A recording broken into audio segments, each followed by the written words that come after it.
I'm going to share the screen here. Oh, there's an English philosopher. Here we go.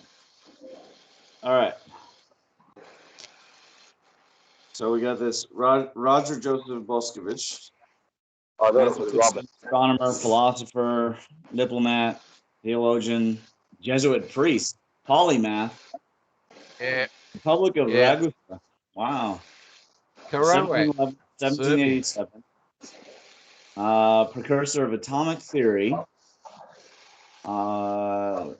Geometric procedure for determining the equator. Rotating planet. Discovered the absence of atmosphere on the moon. I didn't know that was this guy.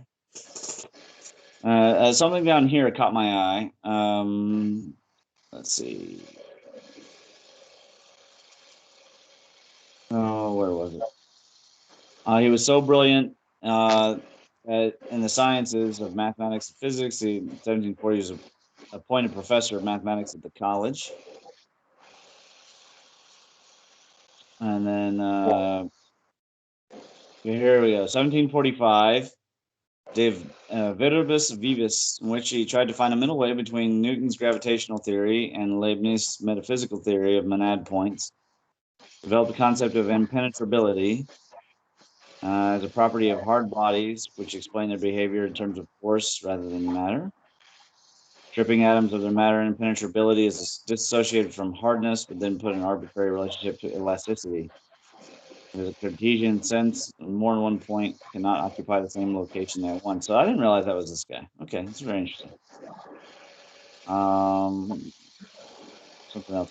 Okay, here we go. In Vienna in 1758, he published the first edition of his famous work, Philosophy Natural Theory, Redacta ad unicum legum, varium in natura existentium.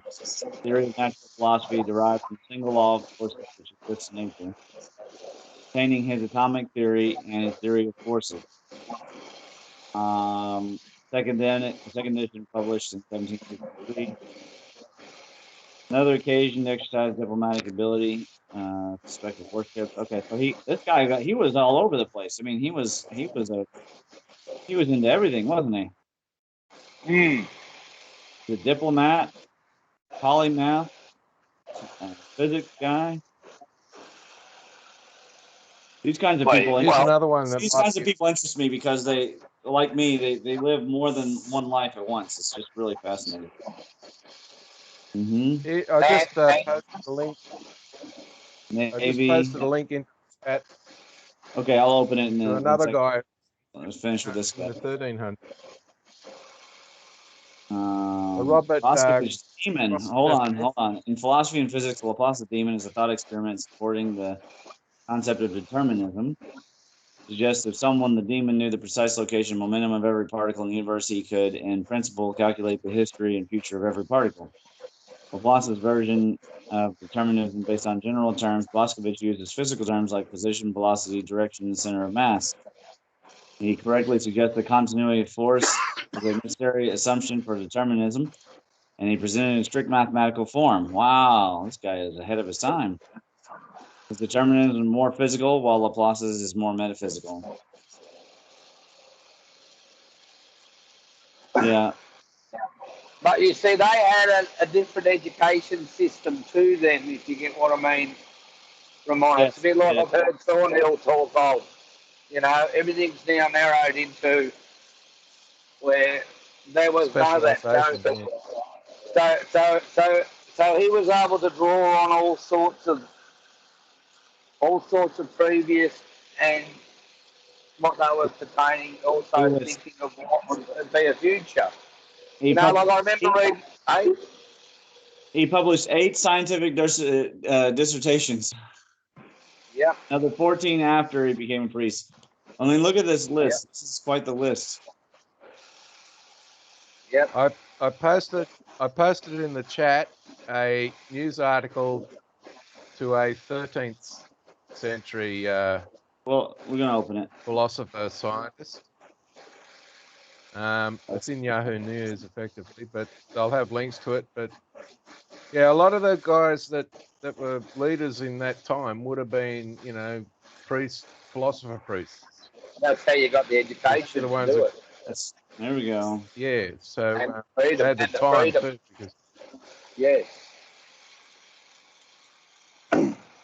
see the guy who suggested life on other planets got boiled in oil because he was a priest and the Catholic Church weren't too impressed. Bruno. Yeah, so there's a whole bunch of these guys, really. Well, that makes sense. Nietzsche, But brave new really world of interesting thing force. is, Look at this. Would be a the unique really doc. interesting thing about energy and things like that is it's not actually free. We just don't have to pay for the input cost. Yeah, that's what I said. We said earlier to Ramon, like it's energy that we don't have to use a fuel for it for. Yeah, it's learning to tap into an energy that's already there. Yeah. Correct. Well, So that's yeah, but those guys, this article, I'm looking back, they're trying to quantize it. Tell everybody the guy built quantum, was all the quantumist thing, but he's trying to promote the speculation, and they're digging back deeper into history to try and prove that quantum speculation isn't just a modern thing. It takes a long time. But the thing that gets me with a lot of these discoveries, things like that, a number of people who dream. The problem I have with this is that multiverse theory has existed in Eastern philosophy for centuries. I mean, thousands of years actually. But it's interesting though. The multiverse, if you've been living prior to prior to the modern time, multiverse was the plane idea, the plane of heaven, the plane of whatever. And in Eastern philosophy, they talk. It's a bit. I play a fantasy role-playing game where you have planes, the astral plane and the plane of earth and water and fire, and so it's just an environment where all the what's normal is a bit different. And the thing we exist in at the moment is the prime material plane. So Well, this that's is expressed in game. I'm relatively sure that there are at least two, but I don't really think it's possible to prove beyond that. But that's just where I'm at. Interesting. Okay. Crystallized matter. Look at this. Crystallized matter. Gross to see, assumed. Radiate a special kind of light, which is called the lumen. There we go. So there's where the lumen come from. So these ideas go back a very long time, and it's got an effort to try and systemize it. It's been too long term, if you guys gather it together, maybe we make a page that has all these guys linked, or maybe I could do it right here. Let me see here. What can I do? Let me see. Go to page.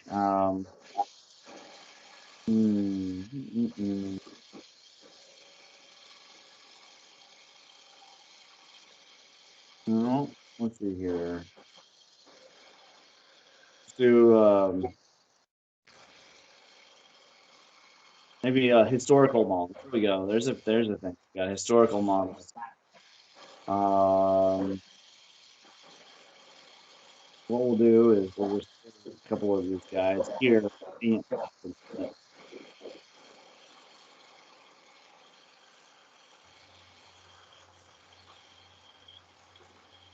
What we had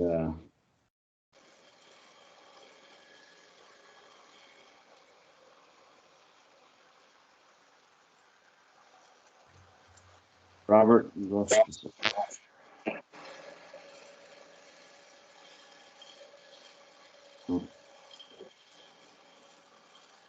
is this. So this guy in 15, in 12, between 1235, he's a bishop of Durham. Lincoln, sorry. So here he is saying that there are 9 spheres, 9 planets. One inside the other with the Earth at the center, which is, you know, the cosmology.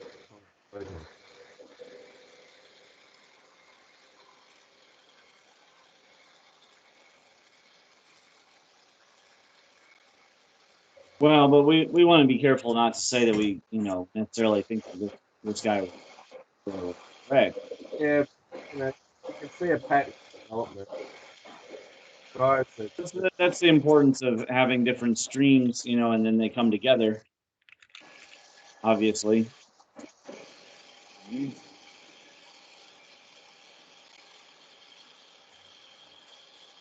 So 1168 to 1268. That's a pretty good life. Back then, that's quite a long life. How old did he live, Ramon? 78 years. Wow, he did good. He did good. Yes. He would have had pretty much a relatively privileged life to do that in today's terms. Yeah, well, yeah, he was the Bishop of Durham, Bishop of Lincoln for 20 years, nearly 20 years. So yeah, the people who lived long in the past and medieval times were priests and judges, and not so much the royals, but yeah, because they were out there charging around with their horses on in full armor.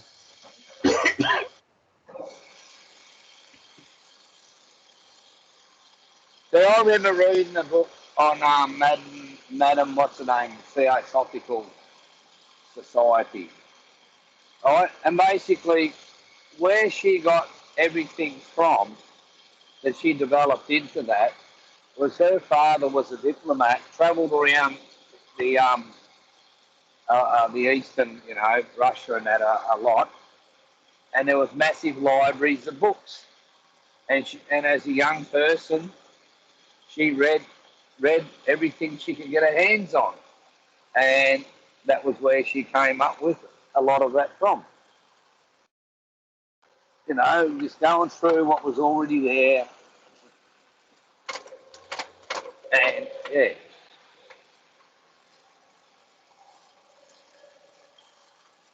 Oh, yeah. I think so. So we'll just keep this page going. From time to time, we'll find one guy. Amazing.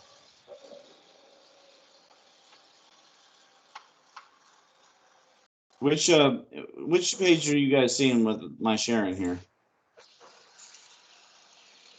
Wikipedia. Roger. Okay. Yeah. Okay. Yeah, an old bloke in a brown jacket. Well, I'm gonna change it to.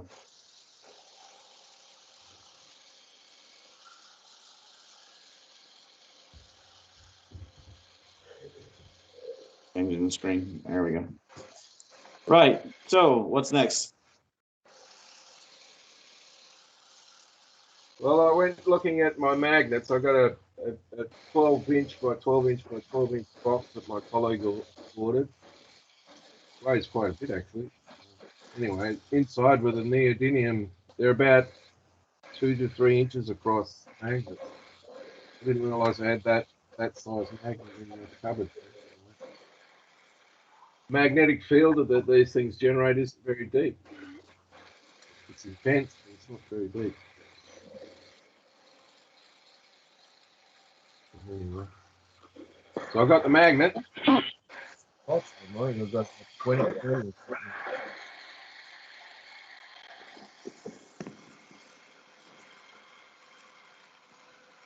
And I reckon, you know, but we've got to avoid investigation of these things. And I agree with Ramon. We've got to be careful of clickbait, but It's breaking up a little bit. It's kind of there's a lot of background noise. Are you able to eliminate it? No, it's not me. It's not me. I don't know who it is. It might even be me. Oh, that's a lot better. That's way better, yeah. But anyway, getting back to these things is that, you know, we've got to be careful we don't fall into the trap that the mainstream says, you know, that somebody puts out something that is such a shock to our way of thinking that we say, oh, it's all rubbish. It's not a shock to my thinking at all. I've seen stuff like that all the time. Yeah, but even so, just because we think something's fraudulent doesn't mean it is. No, that's fair. You know, and, you know, a lot of people, when it comes to the free energy stuff, because there's see, I've seen a video just like that one before, and it turned out to be a fraud. Somebody did the same thing. Well, but we've got to remember that free energy stuff. We've got J.P. Morgan, who owned a fair amount of Westinghouse shares, which owed Tesla a heap of money, and they never paid up. So you got to ask yourself the question, you know, what was the real story with Tesla not being paid? Was it J.P. Morgan didn't like the guy and just refused to pay the bill? According to his own autobiography, he tore up the patents. Yeah, because they wanted to turn it into make money, and they weren't interested in providing it as a service to the world. Okay. I mean, you know, I'm just going based on what's happening in his autobiography. He specifically says that in order to make his dream come to a reality, he gave up. He did a very foolish thing. Instead of renegotiating the patents, he tore them up. I mean, that doesn't seem particularly controversial, but I know that there have been a lot of conspiracies. There's been a lot of things that have happened. But I reckon they should have taken care of him the way that Steinmetz was taken care of. That's just my personal opinion. What you've got is a group of people that want control, and they're not prepared to surrender. And they're making money in a way that is, well, even oil back 100 years ago was a novel thing. And you've got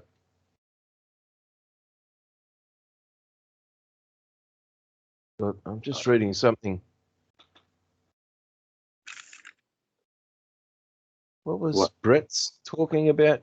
Anyway, so you got people who are making money in some way, and someone comes along with something that's going to completely threaten the way they make money.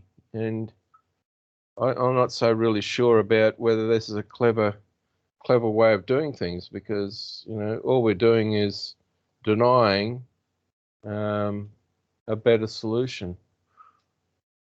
Brett. Maybe so, but people deserve to make money off of their hard work.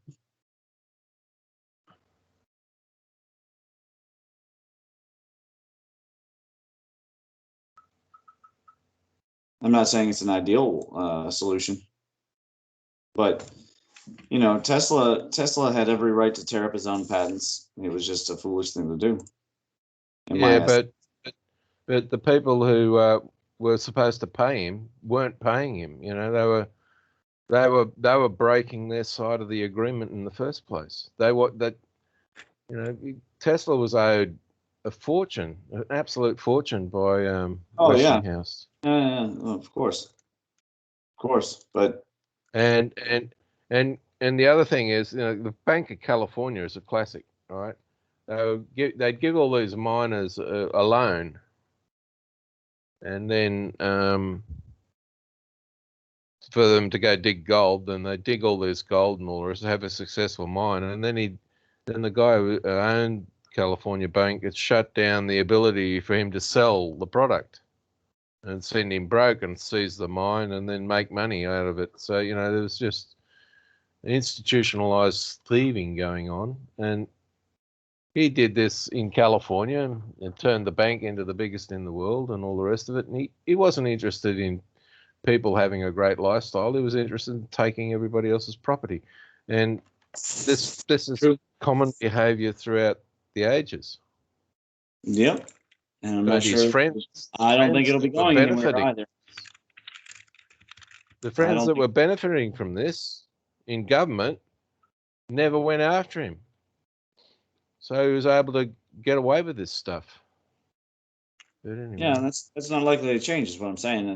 There's a genetic disposition and certain people to be criminals and to be aggressive. And if you go after them, then they're willing to slit your throat, and you're not willing to slit their throat. It's kind of a simple math on that.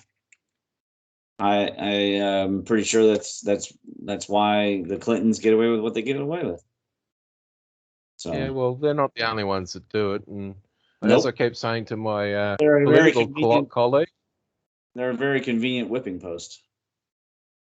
Yeah, but when I talk to my colleague, my political colleague, is we've got to get up there and do something. Well, that's all well and good. You've got to to change this sort of behaviour, you have to be a demigod, like Hercules or Jesus or something like that, to be able to knock these guys on the head. But the thing is, the system they're trying to set up, and when it's in the developmental stages at the moment. But when people, when they start doing you do it our way, or we take away your right to earn an income, which is coming for us. When the process starts at that point, I give it no more than a decade, and it's effectively the revelation out of the Bible. That's what we're talking about when he's talking about the tribulation and all that sort of stuff. No, this system. I'll be honest, I'm too depressed tonight to go into that, if you don't mind. Anyway, all I'm saying is the system itself can't survive because it's based on. I don't think anybody's arguing against that. Are you feeling particularly like anybody's arguing against that?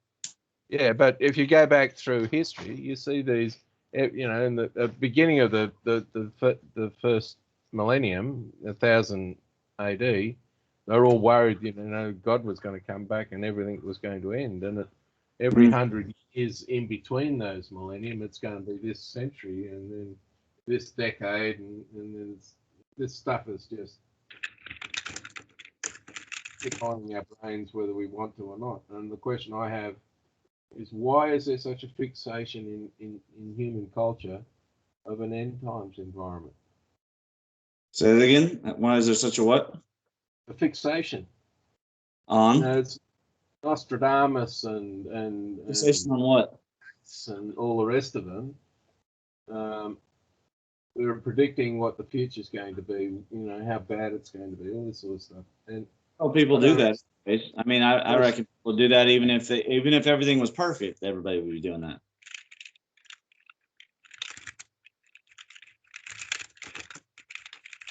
I mean, people look for problems, and if they don't have problems, they create problems. Well, I think they're after a magic wand, and they're not going to get it. Well, maybe. At least at this time, you got camps that want to have an improved environment, and until we get rid of this desire to have, total control, we're not going to get one. I don't know that we can get rid of that. I'm pretty sure it's programmed into the wetware.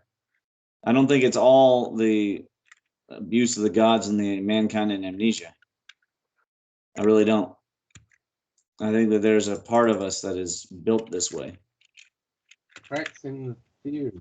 And the universe seems to reward it because the grunt, for lack of a better thing, the grunt football player. I mean, he could easily score with lots of cheerleaders. And your very smart Nikola Tesla didn't have any children, didn't even have a wife. Or perhaps it's part of the bicameralness of the mind that was changed over time from a unicameral to a bicameral. Why don't you explain to the audience here, assuming that we're going to upload? I'm not super familiar with the bicameral mind. And I haven't read his book, but it would seem to me that change, instead of us thinking of us as a group, we change to individuality. Mm-hmm. And perhaps that change was the reason, or is the reason, that we are so aggressive and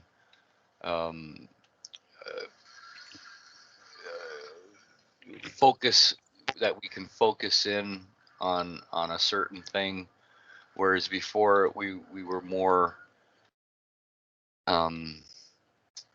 like an ant colony. You know, there's workers, there's the queen, there's, you know, everybody has their station in place. We're not like that anymore. Yeah. Oh, I mean, although the dictators want to put us in boxes and all of that. Well, it could be the consequence of catastrophic change. You know, when you go from an environment of relative plenty, like a bit better than what we've got at the moment, to, you know, where am I going to get the next meal from, which is the result of catastrophe. And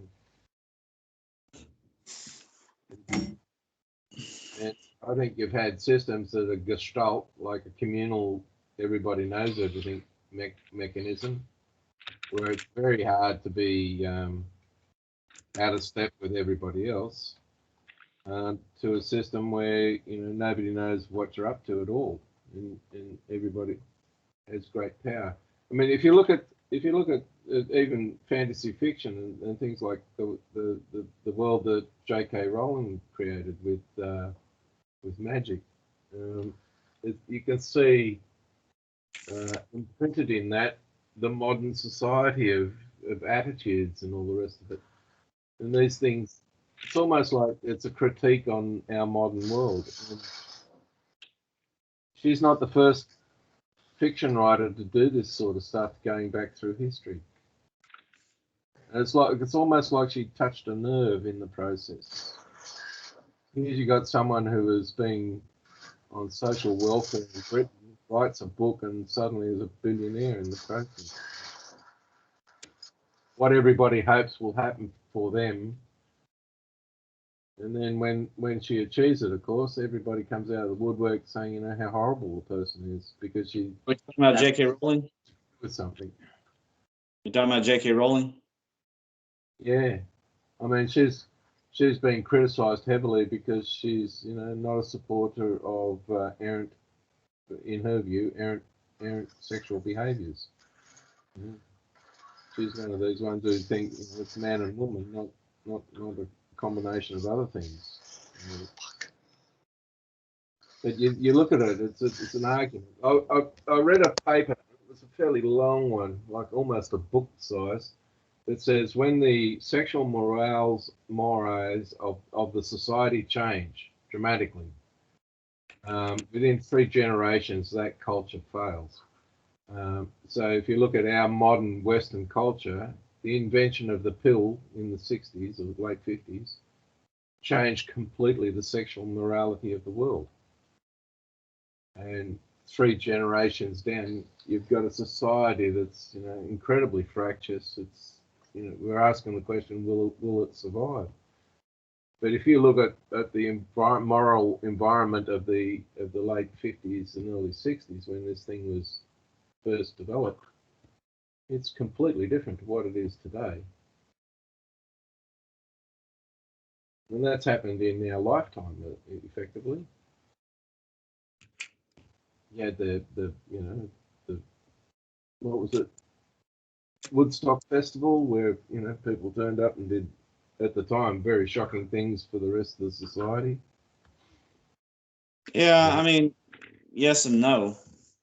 Only shocking to people who really don't study human nature.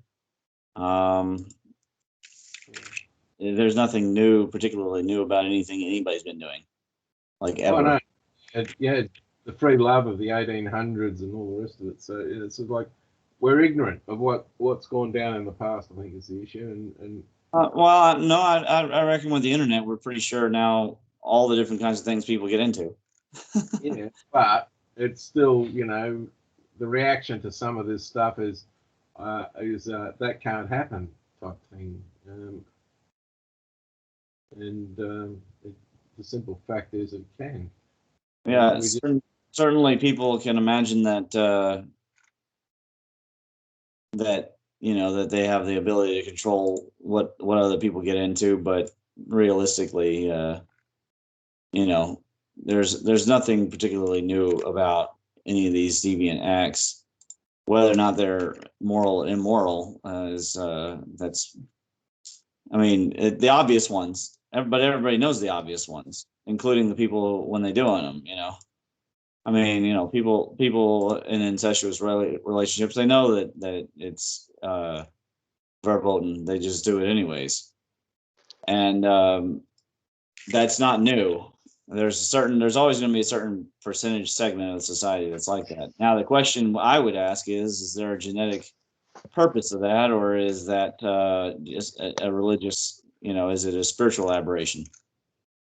But I mean, in the Lotus Sutra, Well, morals. In the Lotus Sutra, it specifically mentions the so-called 5 types of unmanly men. So I mean, it wasn't exactly like unknown to people, 2,000 years ago. There's a not so well known cave. The Egyptian authorities don't like it, and so they keep it kind of blocked off, except for certain archaeologists. And it's basically, it's got depictions of pornographic acts on it, particularly ones that pleasure females. So that would go against the society that's currently over there, right? So pretty much. But nothing new about that. There's nothing new about any of it. And I reckon it's probably been there. I mean, if you look at bonobos, it's been there for potentially millions of years.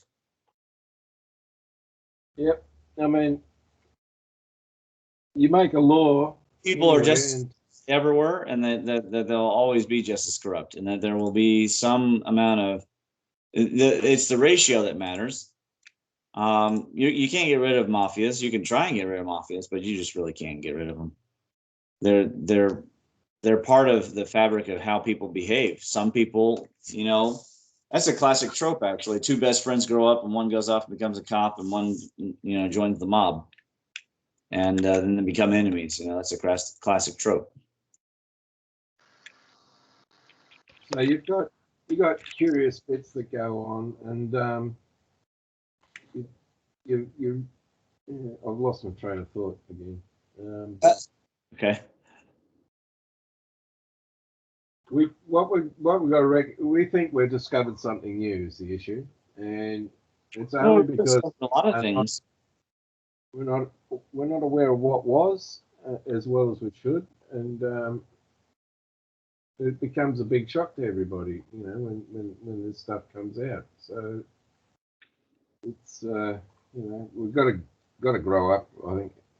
But I think a lot of our stuff is due to trauma. Due to what? At trauma. Going through. Well, of course. I mean, there's nature and nurture always. Right. A lot of us don't start thinking until we suffer a personal setback that's significant. Looking at bankruptcy, a failed business, a failed relationship, a failed, even the death of someone we care about deeply can change our personality completely. Because what it does is it forces us to go back and examine our attitude and understanding of the environment around us. And the only reason why I've been able to sit down and speculate about the structure of matter and all the rest of it is because I had heaps and heaps of time to think about things that were of interest to me with a sufficient amount of income that enabled me to pay the bills. So, work for 3 hours or 4 hours a day, which was, from 5 o'clock to 10 o'clock. And then the rest of the time was mine. I could do with it anything I liked. So I've always had an interest in science. So I go back and start looking at physics and all the rest of it and start really thinking through, is any of this stuff right? And, you can examine the whole thing. You don't have that when you're going to university and studying this stuff. You don't have the opportunity of 16 hours of just studying things that take interest to you. You've got to go and do their laid down course to get the degree, and I don't think that's the correct way, because back in the 1800s and it's still carried on today in Oxford is that you have to do reading. It's not like you've got to do exams, which is the sort of do this course and then answer these questions. And if you can answer enough of these questions the way we want you to, then we'll give you a tick and you can have a degree at the end of it. But that's not the way that the Age of Enlightenment really kicked off. You had to go away and learn a great deal. You had to learn history, you had to learn music, you had to learn art, you had to learn languages, you had to learn the cosmology of the time and the known science. So you did astrology and alchemy and a few other things like that until for some reason the Catholic Church went. But not these days everybody can go to college, but not everybody can be Roger Boscovich. Exactly, but what we've got today in the education system is a technician's training mechanism, and that's not a general understanding of what was, what is. It's not a philosophical education. I would be surprised of today's degrees how many people do philosophy outside of doing a humanities degree. And even inside the humanities degree, you don't tend to do philosophy at all. If you're being a lawyer in training, you're not likely to be. You've got to do debating because you're going to end up in a courtroom trying to put your case together. But the real issue is you've got to get into the nitty-gritty of the legislation and how to formulate an argument in a courtroom that means that your client wins. And it's not why what is good and what is evil, and that all that sort of stuff is being pushed out of those degrees, which is curious. The other thing I find fascinating is the number of theological trained persons who've done the theology degrees. How many of them actually got stuck into science in a serious way? If you look at a lot of the scientists of the more recent past, the number of them that had theology degrees is quite high. Remarkable, actually. And you need to progress. You need people with different ideas that are against, arguing against each other. It's like the clickbait thing that we're talking about, these free energy systems. These guys build these things on the video, or they show you how to build them. And okay, maybe they own, the huge amount of shares in a copper wire manufacturer or something like that. And they figure, well, if they create this wonky video, that everybody go out and buy miles of copper wire and make them rich in the process.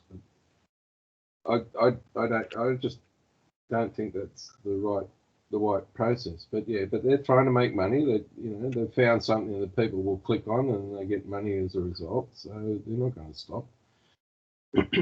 But in the process, you get exposed curious responses that the rest of the world generally doesn't see. It's not like the guys that were building those aluminium and wood with bits of wire and electricity floating devices is well known. It's not well known in electrodynamics, and it's certainly not well known in physics courses and universities in general. Well, the human mind is not a computer per se. I mean, it's got some properties, but it's a lossy system. It forgets things, and our society forgets things too. Yeah, but it's necessarily a conspiracy. When I look at conspiracies, I always apply means, motive, and opportunity. And if I'm not seeing means, motive, and opportunity, then I go back to let's look for a different kind of rational explanation. There's a lot of things that are irrationally explained as well, but it's just that the issue here is that every time the electrodes, is one thing I want to stop people thinking about is electrostatics is a myth, right? When we have an environment that we claim to be electrostatic, it's not actually electrostatic. What you have is an environment where you've got a dynamic electromagnetic charging mechanism, and you're developing a potential environment. So if you look at the Kelvin thunder machine, if you want to get that thing working really well, you just have copper bands with paraffin resin around your cup and your thing. So there's two rings that are joined together, and there's two sets of those joins there. If you want to get the highest energy result, or the most dramatic one, you need to get really thin needles to push the water through. So you just use normal tap water, and you run that through an environment where even the needles that the people with diabetes use, their pumps. You come through a very narrow lancets. Yeah, really narrow needle to create a very thin water stream. And if you run that through, the water will actually flow in the environment, will actually flow according to what you've got in the electromagnetic field complex. The water will just follow those pathways. And the charge you can develop that way is quite dramatic. You know, you're talking 40,000 volts between the two different systems, the two different charge mechanisms that occur. So one set of coupled rings will create a negative voltage potential. The other one is a positive voltage potential. The difference between the two is, in the order of 40,000 volts. And everybody says that's a static electric system, and it's not. You've got water that's in flow. You're not wrong, Robert. The universe is charge and potential. Yeah. Period. So electricity, I don't like calling it electric circuits. I want to admit, I want to interject. I always get a little cringe when we say statements like that, Rick. And the reason why is, like, Ken Wheeler will do that. He'll say, well, the universe is, nature, she's very simple. She's counter space and conductance and transference and gradient, and then he'll list about 5 things, and you go, okay, well, is that it? And then you just, and then Nikola Tesla very famously said everything is in terms of frequency.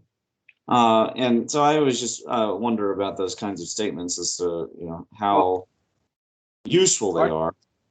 I call it the wow factor. Well, the charge is matter, basically, positive and negative, and potential is the motion between two charges, and that's the universe, basically, as far as I can tell. Yeah, well, but then that, obviously you could say it's gradient and curl and divergence. I mean, there's a lot of ways of.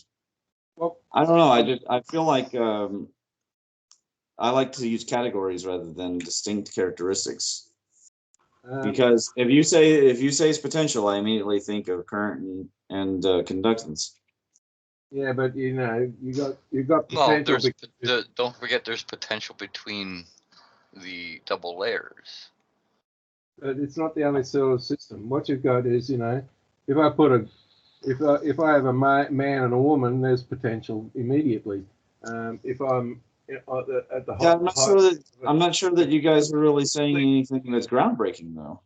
But if I'm at the top of the cliff, there's a potential of falling down.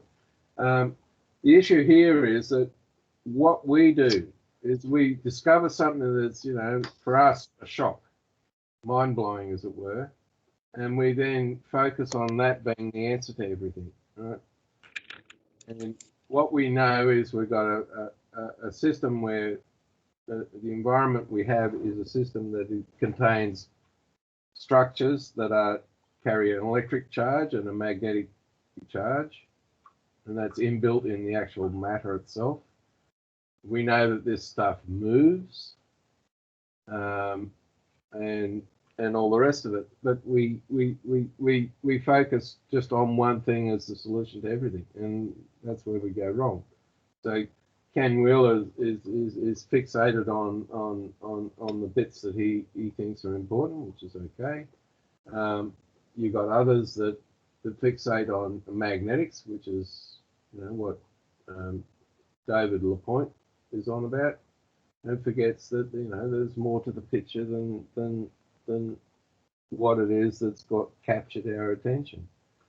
And I suppose, well, for as long as we neglect the other bits of the environment, we're not going to get, you know, a proper picture. Where whenever we've got something that's expressing magnetic behavior, there's electric behavior. Whether we see it or not, it's another matter. You know, it's like the argument about, you know, what's happening inside a ring magnet or what's happening inside a magnet that we had yesterday. Those arguments were going on 100 years ago and 100 years before then, you know, and they didn't know that the magnets at that time had atoms, or that they had electrons or protons. They just didn't know that those things existed. But we're still having the same arguments about, you know, what's really going on inside this system. And if the electrons and protons and photons are, as I claim, a construct, then that behavior that we're seeing at that level has to be exhibited at a lower level. It's just, how do we get to see what makes up an electron? You know, there's claims out there in mainstream physics that says the electric charge of an electron is separated into 3 nodes. And in the case of the proton, it's 9 nodes. And we've got to be asking ourselves the question, how can we claim that? You know, what evidence do we have that shows that stuff is valid? Other than, you know, the observations we have. We can speculate everything. But if it doesn't get produced by the environment, then that can't be correct. Then our assumptions need to be verified. Let me ask you a question, though. I'm just playing devil's advocate. Do you really think that the mainstream people would say anything different? Because I reckon that's not the problem. I think they would say exactly the same thing, but what they would actually do might be completely different. And the reason I mention this is that I've seen people who are already anti-mainstream in general. Then when you present them with this cosmology or this information, they switch right into the mode of they get defensive. They get the same weird vibration about them that you know, I always joke, a vegan you know, trying to change a bacon eater or just any religious zealot get. They get this strange vibration about them. There's a guarding to that's inside of them, and that's where it seems to me that the problem is really, because you know, Michael Shermer absolutely believes that he's doing good when he kills other people's unique and new ideas. He's the kind of guy, and it's funny on this page that I've got here, how many of these theories have become falsified in the last 5 years. And so many of them, look, all were invented since 1970. Several of them have been falsified, and you go, why is that happening? Well, as I reckon it's because we really found a lot of the good stuff in the beginning, and we're ready for a true revolution of ideas. But people running out of ideas. But a person like Michael Shermer wouldn't even allow some of these ideas to even be explored, and I reckon. I think that's a bad idea, because it is worth exploring the concept of dark matter, and then later on coming to the conclusion, oh, well, there were some assumptions made before that were not good assumptions to make, and then go in and look at it, you know. And I look at people's expertise. In the case of Michael Shermer, he's a psychologist. Yeah, well, so was Velikovsky. We've covered this before. I mean, Velikovsky, for people who don't know, who are watching, Velikovsky has an excellent paper on gravitation. It's a fantastic paper. What I'm going to say about Shermer is that his psychology degree that he did, which is, you know, post-50s, versus the degree that Velikovsky had to do, which was a science-based degree. The question is how much science, physics and chemistry and such like did Shermer study while he was at university versus the same quantity of material that I mean, yeah, I don't think you're going to get a lot of argument there. Except for Michael Shermer. Here's a link. I'll put this in the chat, and then I can put on if I post the video, then we'll put it in the description. I think the problem with Shermer is that he thinks he knows everything because he's well known and has got the editor of whatever, and the thing is that he thinks that his view is the correct one without any evidence to show that it is. Well, he claims that he's and here's his book, Why People Believe Weird Things.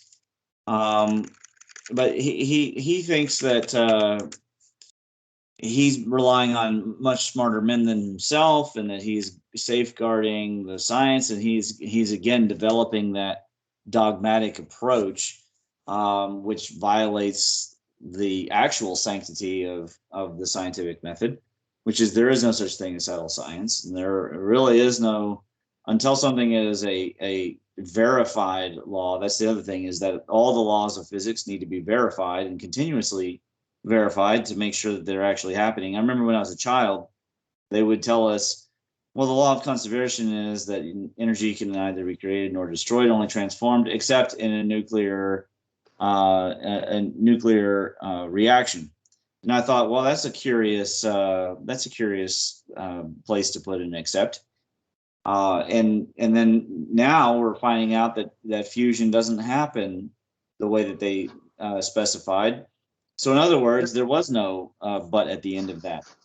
They also said that there was nothing could ever reach absolute zero, and then they found that they could go below absolute zero. So it is possible that these so-called laws of physics could be overturned. However, for the most part, everything's just a hypothesis. And I reckon that part of Michael Shermer's problem is that he actually is a believer in settled science. And that is, of course, fundamentally anathema to science. And I have a personal hypothesis that there is no completion of it. That as soon as you think that you understand it, the universe has an ability as a fractal to generate a completely new set of conditions. And that's an important distinction about our cosmology versus the standard model or mainstream cosmology, because they have a very strong belief in completion, and I don't think that we have that. I think there is a desire among all of us for us to find a perfect unified model, but I don't think that we actually believe in that, because most of us understand that the world has fractals in it, and the golden ratio, and you have irrational numbers and they go forever. So how could they go forever and not repeat in pattern if the universe itself was finite? I mean, it's plain as day. It's right there.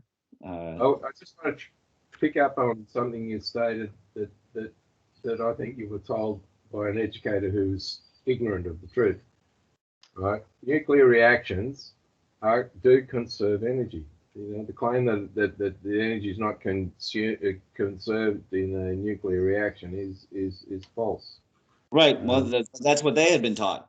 They had been taught that the sun was generating energy from nothingness. Yeah, well, that's not true. But of course, it's not true, which is what I just said.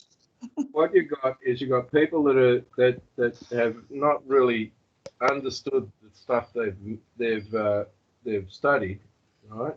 That fundamentally have missed something important in the process, and they go out pontificating about how correct things are, which is why I get a bit of flack, because I say, well, Ampere's assumption about an electric charge creating a magnetic field is a speculation. It's not even proven, and it can't be proven.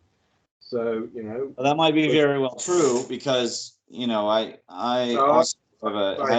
have a doubt that a lot of things that we've assumed can be proven actually can be proven. I just want to point out, so the reason why I pulled up this video, and I love that they colorize this, is that it demonstrates what I'm talking about. When we have, so if we have a set of rules as to how the universe looks, this image on screen will serve for the moment.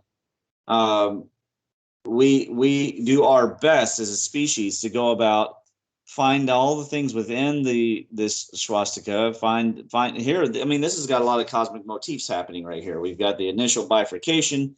We've got the cosmic egg around it in the aura. We have what 1, 2, 3, 4, 5, 6, 7, 8. By the way, I didn't plan that out, people. I just happened to do this. You have the swastika emerging. You have these repetitious eddies.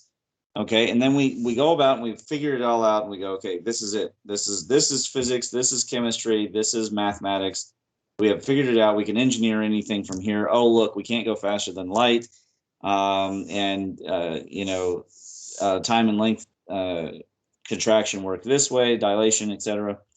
And then the more we really dig into it, pretty soon it starts to change, and then it's okay because so now we know a little bit more. So then they modify the standard model, and pretty soon you got black hole over here, and you got Big Bang over here, and there's some plasma in between, but it really just flows, and it's just part of the one standard model. Because we're all one big family. It's a happy family. You got to remember, people who were quantum theorists, or at the beginning of quantum theory, when they looked at quantized energy, they did not stop and think to themselves like, oh, well, I'm throwing away classic physics here. They thought of themselves as just continuing the same march towards the ultimate enlightenment that had ever existed. And there's no knowing when that perspective changed. There's certainly certain characters who made certain statements in the 1910s and 20s. However, there wasn't like a single moment where everybody said, well, there was no Woodstock moment for science. There was just this continual march and progress towards the assumption of completion. And then we continue on, and here's the era of particle physics. Oh, look, it's a zoo of particles. Everything's a particle. Now there's virtual particles. There's antiparticles. There's particles everywhere. Everything's particles. And then we keep going. And then pretty soon, it's string theory, and it's Mon, and it's axions, and it's all the weird strangeness. And people have already gone and forgotten what the original model was looking like. And then pretty soon it gets chaotic. And we start to have the chaos, and then pretty soon we get back to a level of simplicity, and we see something that doesn't make a lot of sense from the initial standpoint. Fractals would be a great example of mathematics. Nonlinear mathematics would be a great example of something that threw the baby out, and people basically they lost their sense of what is up, what is down. My Tai Chi student had this recently, and she said, well, now I'm questioning everything, because she had misplaced a foot in a form. And she just realized that she was doing everything incorrectly. And I said, yeah, you were doing it all incorrectly. And you didn't know that before, but now you know that. So it's all good. And this is part of Eastern thought. This is how the Eastern philosophy has always thought. But there was still the tendency to do the same sort of things. Now we see a repetition. Looks sort of similar to what we've been before. And we go, oh, okay, well, then it's all back to normal again. Business is normal. And the universe just does this over and over again, and it throws everything that we believe on its heels, and yet it always is providing new information. And if we continue to zoom this way, it will do it again, and it will constantly throw things. This particular zoom is a central zoom, so it goes right into the center and constantly keeps flowering. But if you were to follow the zoom to one of these side limbs, it totally changes the map. Totally changes the map. So I reckon if we spend a lot of time zooming in on something particular, like van der Waals forces or superconductivity, we would get completely different answers than if we start with studying the fundamental forces. Why is it that we even study the fundamental forces as being fundamental in the phases of matter? How is it that the properties and functions and other things, the forms, how are these things not more central than forces and fields? And it's just our assumptions, period. The universe has not got a bias. It's arbitrary from the perspective of the universe. It's us that has the bias. And that bias is often informed by, it's like when we're children, we're told by our parents what we should believe. And then later on, we go forward and we discover in life, maybe that wasn't so, or maybe it was just easier for the parent to just say, because I said so, or whatever.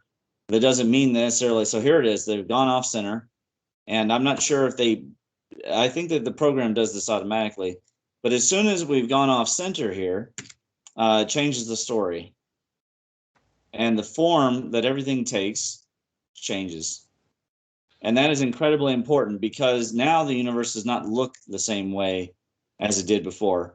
And we haven't asked ourselves really, why are there different shapes of galaxies? You know, why are there different shapes of solar systems? Why are there different shapes of planetoids? We haven't really spent a lot of money or time on that. Right. You were talking about an image reference there. It wasn't showing up on the chat screen, so I don't know what's going on there. So if you were talking, my share screen should be still running. Are the share screen not running for the other guys? Yeah, all I've got is Roger Joseph Bosovich on Wikipedia. So that's a shame. What a shame. But anyway, I'll put the fractal zoom. I'll put this same fractal zoom into the chat.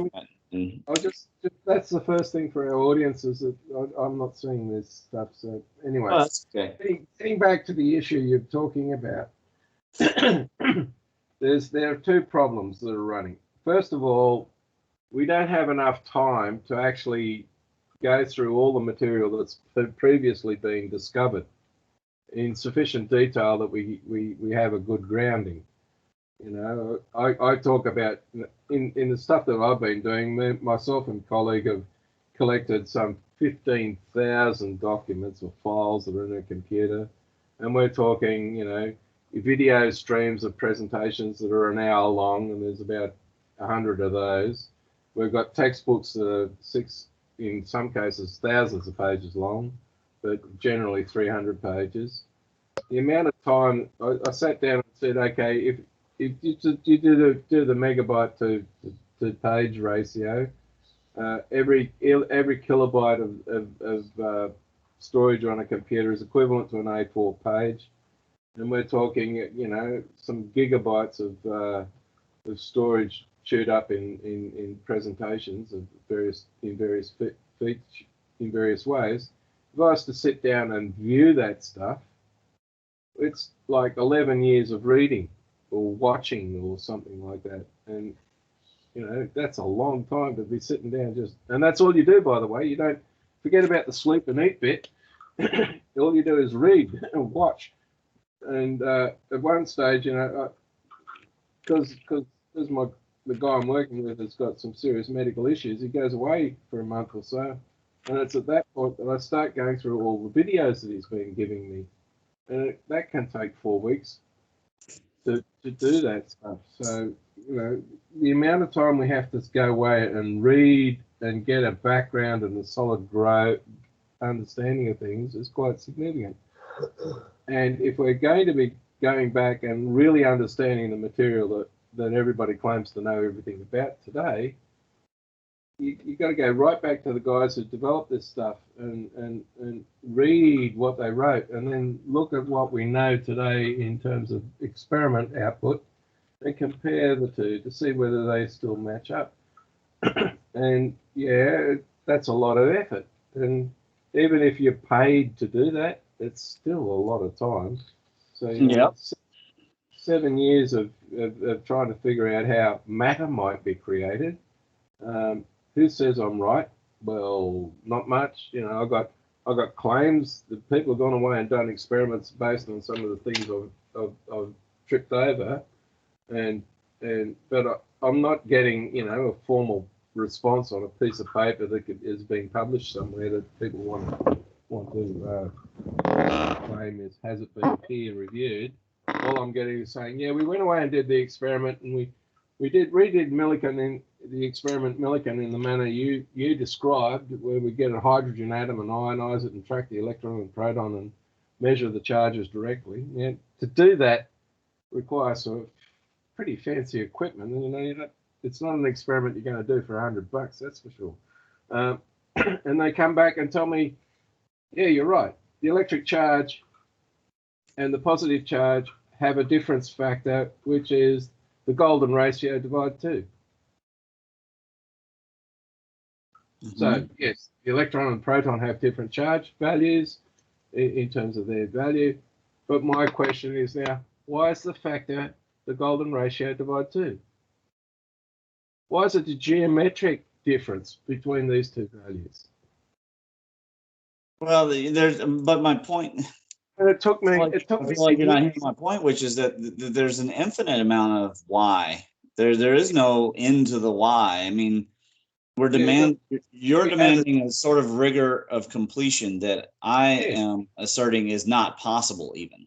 yeah. That's what I'm saying is there are some of us who want all the answers worked Yeah. out in the nth degree, right? Because they want to know that when they come up with an explanation of how things are, that it's not going to get changed on them. Because what human beings don't like two things. They don't like their environment changing at all. It's, and I think this is inbuilt in everybody. You know, the last thing that people want is their nice, cozy environment that they've got used to change. And and the second thing is we want to have the perfect solution to all things. You know, we're expecting, you know, some sort of divine agent to come along and just sort out our mess in a way that we never have to worry about it ever again. And neither of those two conditions are possible. It's just not something that can be achieved. Well, I agree with that. Your friend goes out and buys a car, and you know it's a complete waste of money. The last thing that person wants to hear is how stupid their decision was to buy the car. Well, it might be the thing that they need to hear, might not. Yeah, but whether they need to hear it or not, they're not going to like hearing it. And so Michael Schumer is in the That's camp. usually true. I would say that's probably usually true. I don't know if it's always true. Michael Schumer's in the category of he's been given all the answers that he needs to have to explain his environment, and the last thing he wants anybody coming along to do is provide something that is completely different, works better, and changes his worldview. Right, True. which is I agree with that. which is why he goes to the EU. But Robert, what's that have to do with the price of tea in China? What are you getting at? Well, we don't like change. Well, that's too fucking bad, and considering that's all the universe is doing. Oh, that's one of the 8 principles of the P power is flux or evolution. We've got a culture that doesn't like change and wants change all the time. You know, it's like we're psychotic. Well, it might be, but that I reckon that it's the same issue that, you know, you have people, they all know that they shouldn't be cheating. They know they shouldn't be having affairs. They know they shouldn't be sleeping with their secretaries, but they're doing it anyways. Why? Because nature drives them to. Well, that and they want to. Huh?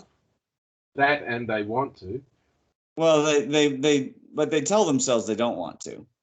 Yeah, And well, why do they tell themselves that they don't want to when they secretly do want to? Because there's more than one thing going on inside the body. That's why we know that the neurochemistry explanation of mind cannot be correct. It's not possible for it to be correct because we already know there are other things happening inside the body.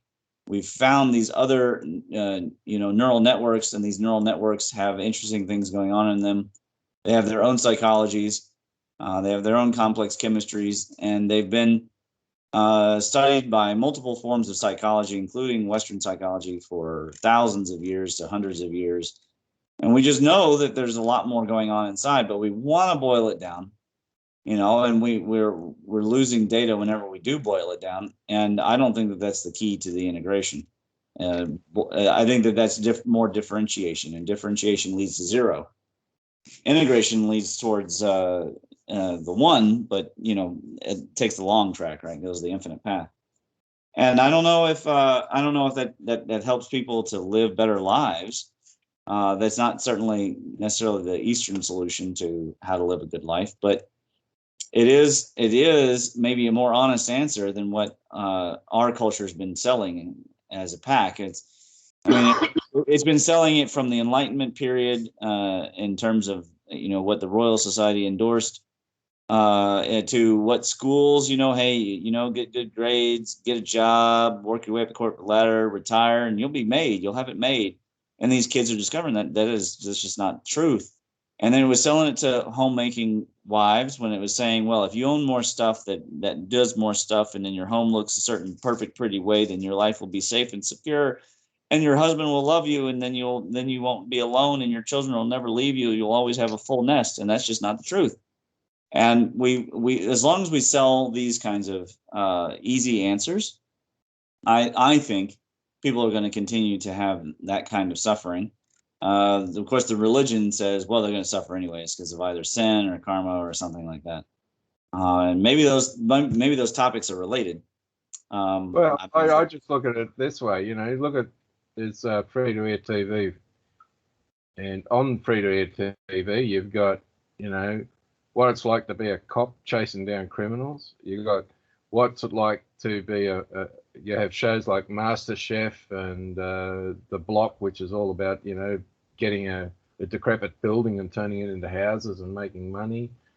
You've got how to become a great big entertainer in you know, American Idol or whatever, the X Factor.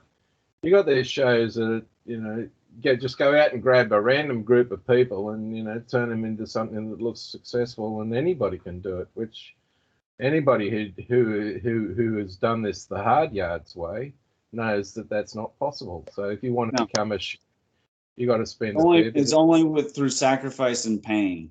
Yes. And that is one of the things about the universe that people are not ready to hear, and they don't want to hear it.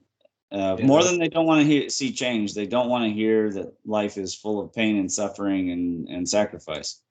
Yeah, and if you go back through our history, you'll see that reflected through all ages of the ones that we've got records of people who are expecting to, you know, to have the genie, find the genie, and their life becomes perfect. Well, if you had a genie and all the rest of it, I don't think your life would be any better than it already is.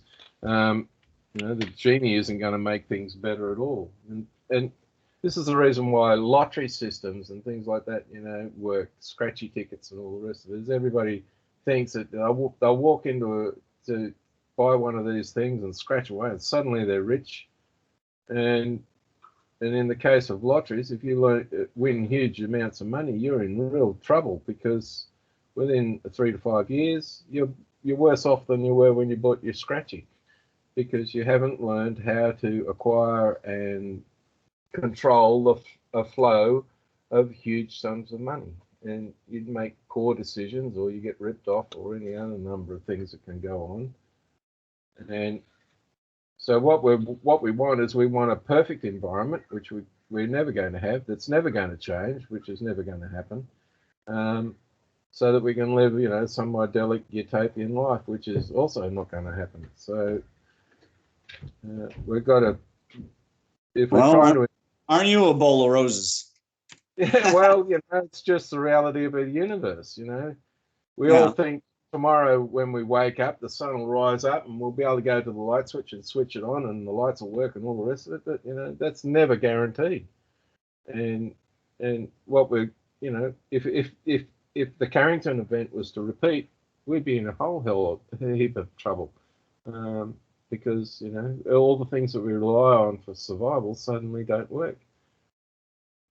Which is why you've got a program that I found amazing, and it's only in the last couple of decades, probably since the 90s, I suppose, called Preppers. You got all these people out there that have worked out that the environment we have could go drastically wrong, and what are we going to do to survive if that does happen? And sometimes, if you look at it from the psychological viewpoint, you think that the people have gone, you know, off their trolley. And to a degree they have, but it's sort of like, it's a response to a realization that the security they think but it could be an extreme response too. You know, I mean, okay, when I teach martial arts, I try to teach my students to pay attention to the environment that they're in. But it's one thing to be aware generally at 4:30 a.m. that some thugs might come in and you have to use your Marine skills to fight. And it's another thing to walk in and be jumping around like a rabbit. Your cortisol levels up all the time because you assume that there's trouble. And then lo and behold, you create the trouble because now cops looking at you like you're the potential thief, and you don't know it's a cop because they're undercover. And pretty soon they're pulling a pistol and you're pulling a pistol and everybody's jumping at it. You know, there are cases of people that go out of their way to try and prevent trouble and create more for themselves than if they had done nothing. So there's more to it than that's all I'm saying. There's more to it. I agree. But than people think. I think it's a psychotic reaction to our environment.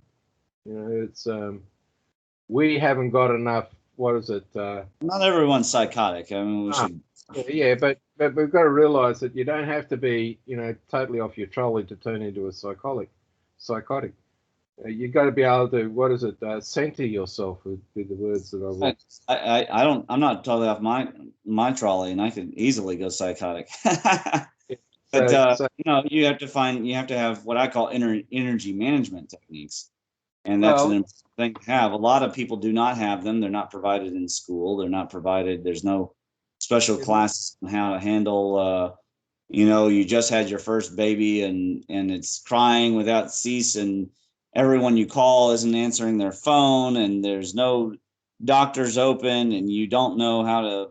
You don't even know the word colic. You know, those kinds of things, they happen, and not everybody handles it well. Well, they're not ready for it, and they don't even realize it can happen. So, you know, it's sort of like. Well, even still, some thought they were ready, and the universe just has a hilarious way of showing them that they're not. Yeah, well, it just shows up how skilled are we really? And the answer is we're pretty ignorant. Well, there is the ancient Greeks that seemed to think that people they felt frequently like they were under a jar of and that the gods were playing with their lives, and we haven't really honestly disproven that the idea that we're avatars is being driven around. We haven't really disproved that, which goes back to the multiverse thing. But at any rate, that's a bleak discussion that sort of, you know, people hate it may be very well true that there is no free will, but people hate living as if there isn't free will. And I make that point in this paper that I'm putting out, that no matter what we do with the AI daisy chains and how we guide people away from extremist behaviors, et cetera, that we give them the careful sensation of having free will. Because humans don't do well if they don't feel like they have free will.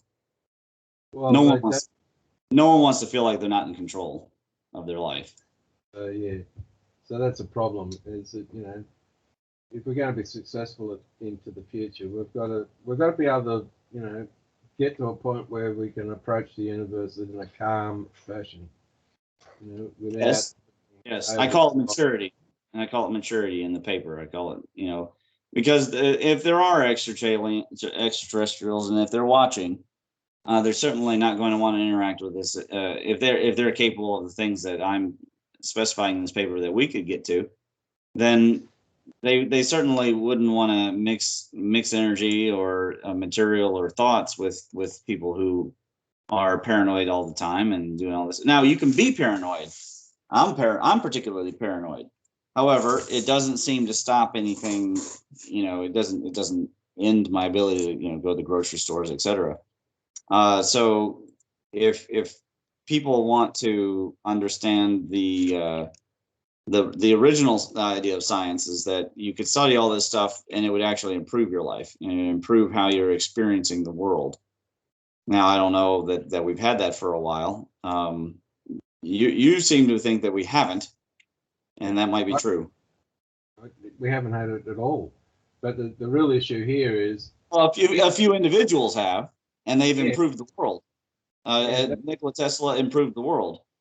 However, if we're looking at, you know, the claims about free energy systems and all the rest of it, the question is, do those systems provide a much more stable source of energy than the solutions we have now? And if the answer to that question was yes, then we should move to those energy systems that produce a much more reliable solution than the ones we have at the moment. And the ones we have in the society at the moment for energy solutions that, you know, make our life a lot more comfortable are not that stable. They're easily disrupted, and when they are, we've got problems. Whereas if we had energy systems that said, you know, we can power a vehicle without requiring it to be refueled, that's a more stable environment for transport than what we have. You know, the question is does it exist, and can it be, you know, I think it might exist. Can it be used? Definitely. why not go down the system route that provides us with a more stable environment? And the answer is, well, the people that are relying on the environment we have to have their comfortable lifestyle will lose it, and they're not prepared to lose it. So it's always going to be that sort of an argument, and eventually we run the risk of destroying the environment that supports us, and if we do that, we're not going to have a pleasant time with it. So, for example, what really is causing bees to be destroyed? Because bees are critical to our food supply, and at the moment there's a major problem with bees. They're dying the globe over, and nobody can explain it properly. And this has been happening since the mid-70s. What changed in our environment since the mid-70s that is having a dramatic impact on insects?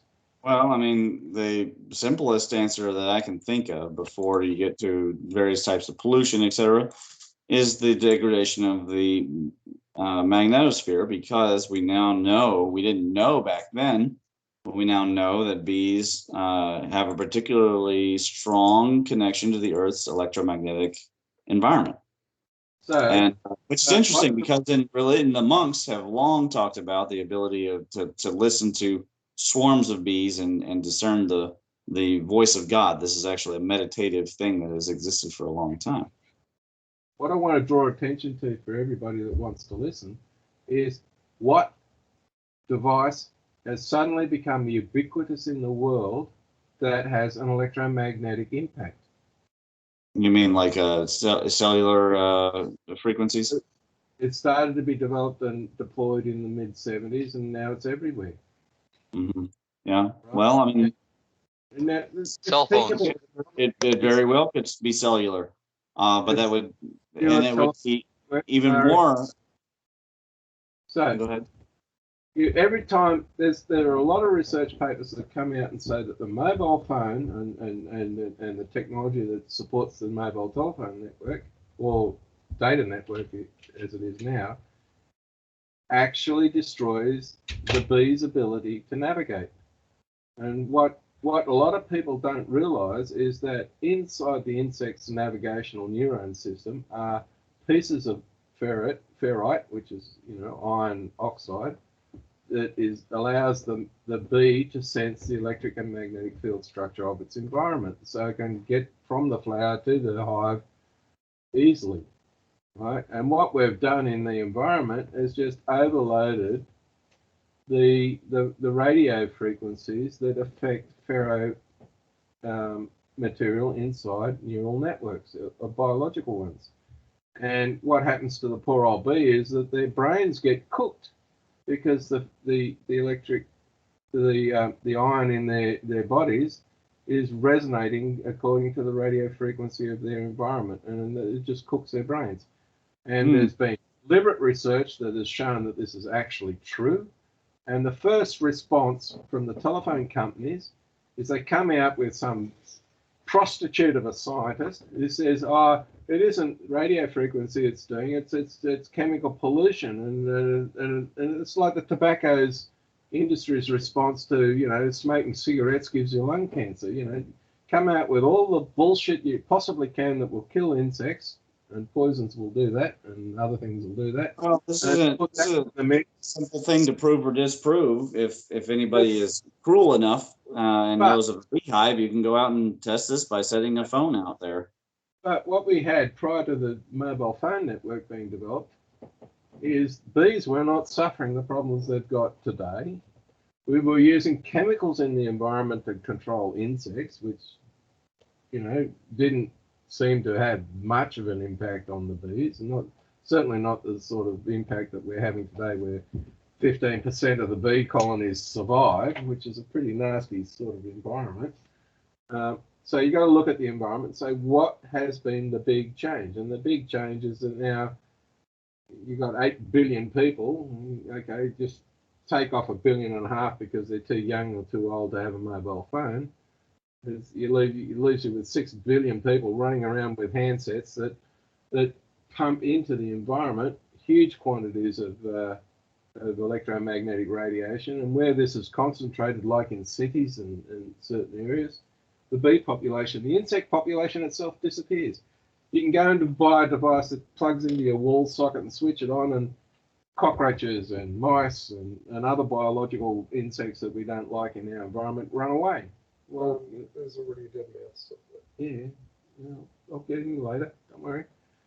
So we got devices we can plug in our house that are supposed to repel vermin, and that's affecting our biology. Yeah, So but you're not gonna win any favors or Nobel prizes here with this, because you're threatening. It's people have an adversity to challenges to their diet. I mean, now they're on a diet of phones. So yeah, but this stuff is. I'm not the first person to be saying this has been going on since the mid '80s, when people have been talking about mobile phones giving me brain cancer type stuff. So yep. Actually, I received a message earlier from somebody, and they were in the car with someone who's EM sensitive, so they keep their phone off. Yeah, so these now you go and buy a phone, you buy a modern phone, and you can't switch the bloody thing off.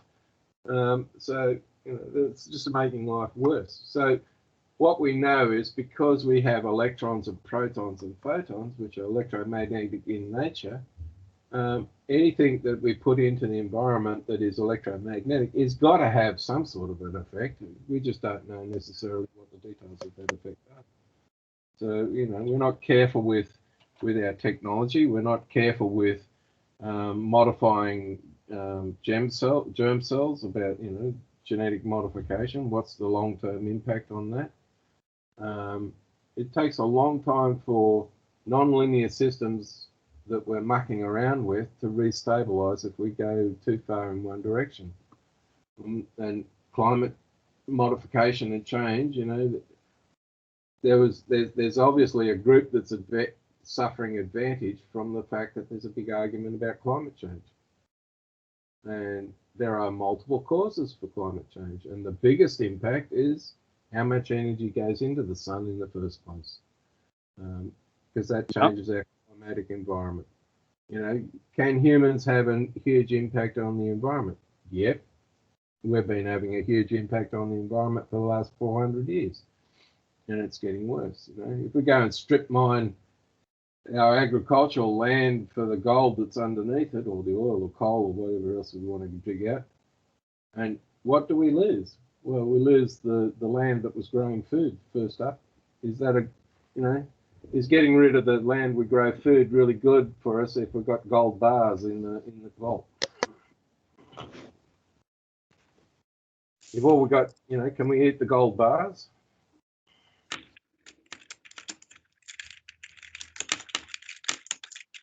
We've got to have a degree of care in what we do, and what we're seeing as a group is that our environment is not being looked after very well. And well, that's true. You're not wrong there. Can't keep doing this, guys. Nobody wants to hear it. What now? We're in the train heading for the mountain that doesn't have the tunnel. See, Robert, you go back to that when you were talking before with the preppers. Well, really, what they are is it's a form of sustainability. So, for instance, what I'm doing today, I don't do that. I don't cut this and bale it for this year. I was taught when I was a kid by my grandmother, you've got to have 20 months in reserves, right? And my thing is, they call it prepping and all that because it's a nice acronym to use.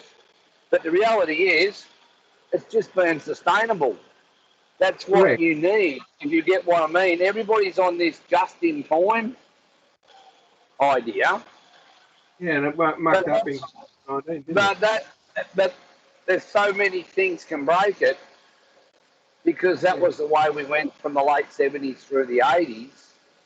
And now we're possibly going into a period where it's going to cause problems with supply and everything like that.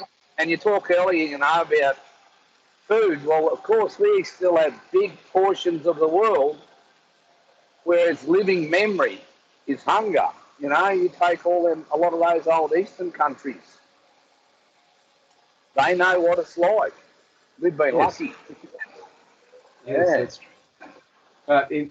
But what I'm saying is that you can develop an environment that is sustainable, and I'm not putting preppers in that category at all.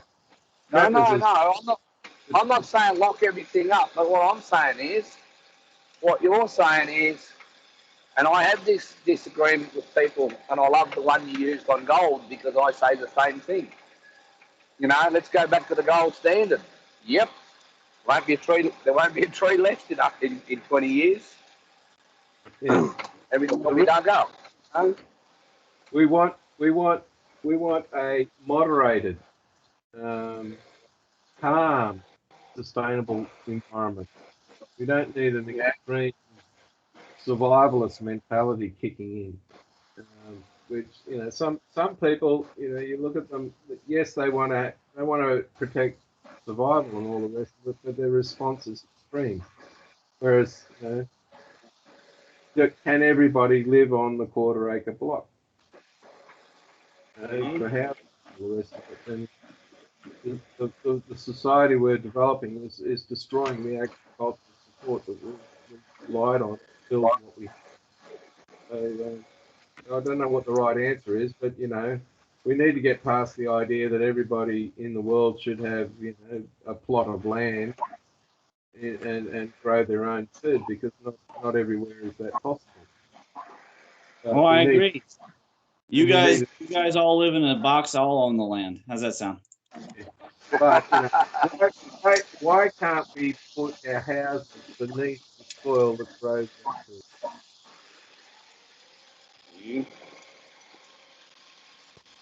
Yeah, no, I agree with what you're saying. I agree with what you're saying. The only reason why we don't. I'll tell you why. I'll tell you why. It's the same reason why you can't ban guns, because you can't arbitrarily pick who is going to have them and who isn't. And if somebody else is going to have one, then I better have mine too. Yeah, but the main reason. That's the issue with land. If you go around saying, well, this person's a doctor, so they deserve a little bit more because they're a doctor, they're well educated and such, then that's not going to sit right with somebody who is just as intelligent, just as capable, but just has different circumstances of life and didn't have that opportunity. So they're going to work extra hard to get there. We're not a global culture of doctors. You know, the simple fact is there are specializations in the culture that you need to have people doing. And the argument is, why? Oh, we're losing you real bad. I don't know what's happening, but somebody's what I would say is that my solution. Hang on a second. I'll just mute. My solutions don't involve the idea of shrinking or limiting. Mine instead all rely on expanding towards space and expanding out of where we're in constant competition with each other. And that's what I reckon is the actual problem, is that for the current level of technology and engineering and design that we have too much direct competition. If we advance ourselves by the fifth or sixth stage, our level of competition will have dropped drastically for two reasons. Number one, because there's more physical volume that we're occupying in the solar system. And number two, the technology, engineering, and design required to get to those stages, even just to get to stage 3, will rapidly alter how we live and view each other, and we'll basically just get through this particularly miserable stage. It's not as miserable, though, as the Dark Ages of Europe. And so what was the best solution for the Dark Ages of Europe, aside from the Renaissance, was the Age of Exploration. Unfortunately, that led to the encroachment upon other people who hadn't yet reached the point where they needed to expand that way. And that wasn't fair to them. So the good news is there's nobody out in space for us to compete with in our solar system. I don't accept that, but anyway. The issue here. You get photos of somebody hanging out. You get me pictures of an alien beach resort on Europa, and then I'll discuss warplanes to take over Europa. I don't think the Earth is just the only place in life which has got nukes. But anyway, the issue we've got here is that you're using a utopia. Have you seen the utopian experiments? I never said anything about a utopia. That's not what I said. There's two experiments that were carried out. I think it was at Berkeley, called Utopia and Utopia 2. Yes. And the issue here is that if we look at the Dark Ages to the present, where you had the expansion of the Europeans around the globe and they just thought the rest of the world was empty. If we just go into space, that same mentality. I didn't think the world was empty. Where did you get that idea? They just didn't give a shit. That's the difference. Well, they turned up on a continent called Australia and said nobody lived here. Just ignore. Well, I mean, why not? You could fit everyone on this planet. If we had proper technology, engineering, design systems, you could fit everyone on this planet on Australia. The issue here is that if I have an environment that's going to promote babies, creating lots and lots of babies, that environment will eventually run out of space. There's a computer program called the Game of Life. No, that's an assumption. You've made a gross error in your assumption. There are definite experiments. Utopia, you've got the bacteriological one where you just put a bacteria in a petri dish. Yeah, but those are still based upon several assumptions. It's no different than the assumptions that there's certain constants of the universe. There's not an assumption involved in this. What you've got is you've got an environment that has boundaries, right? That's the first thing. You didn't state that before. The Earth is an environment that has boundaries, and then if one species overloads the entire environment, then there's going to be a problem. And under a certain set of conditions, in particular, a particular form of technology, a particular form of engineering, and a particular form of design. Forget this stuff, right?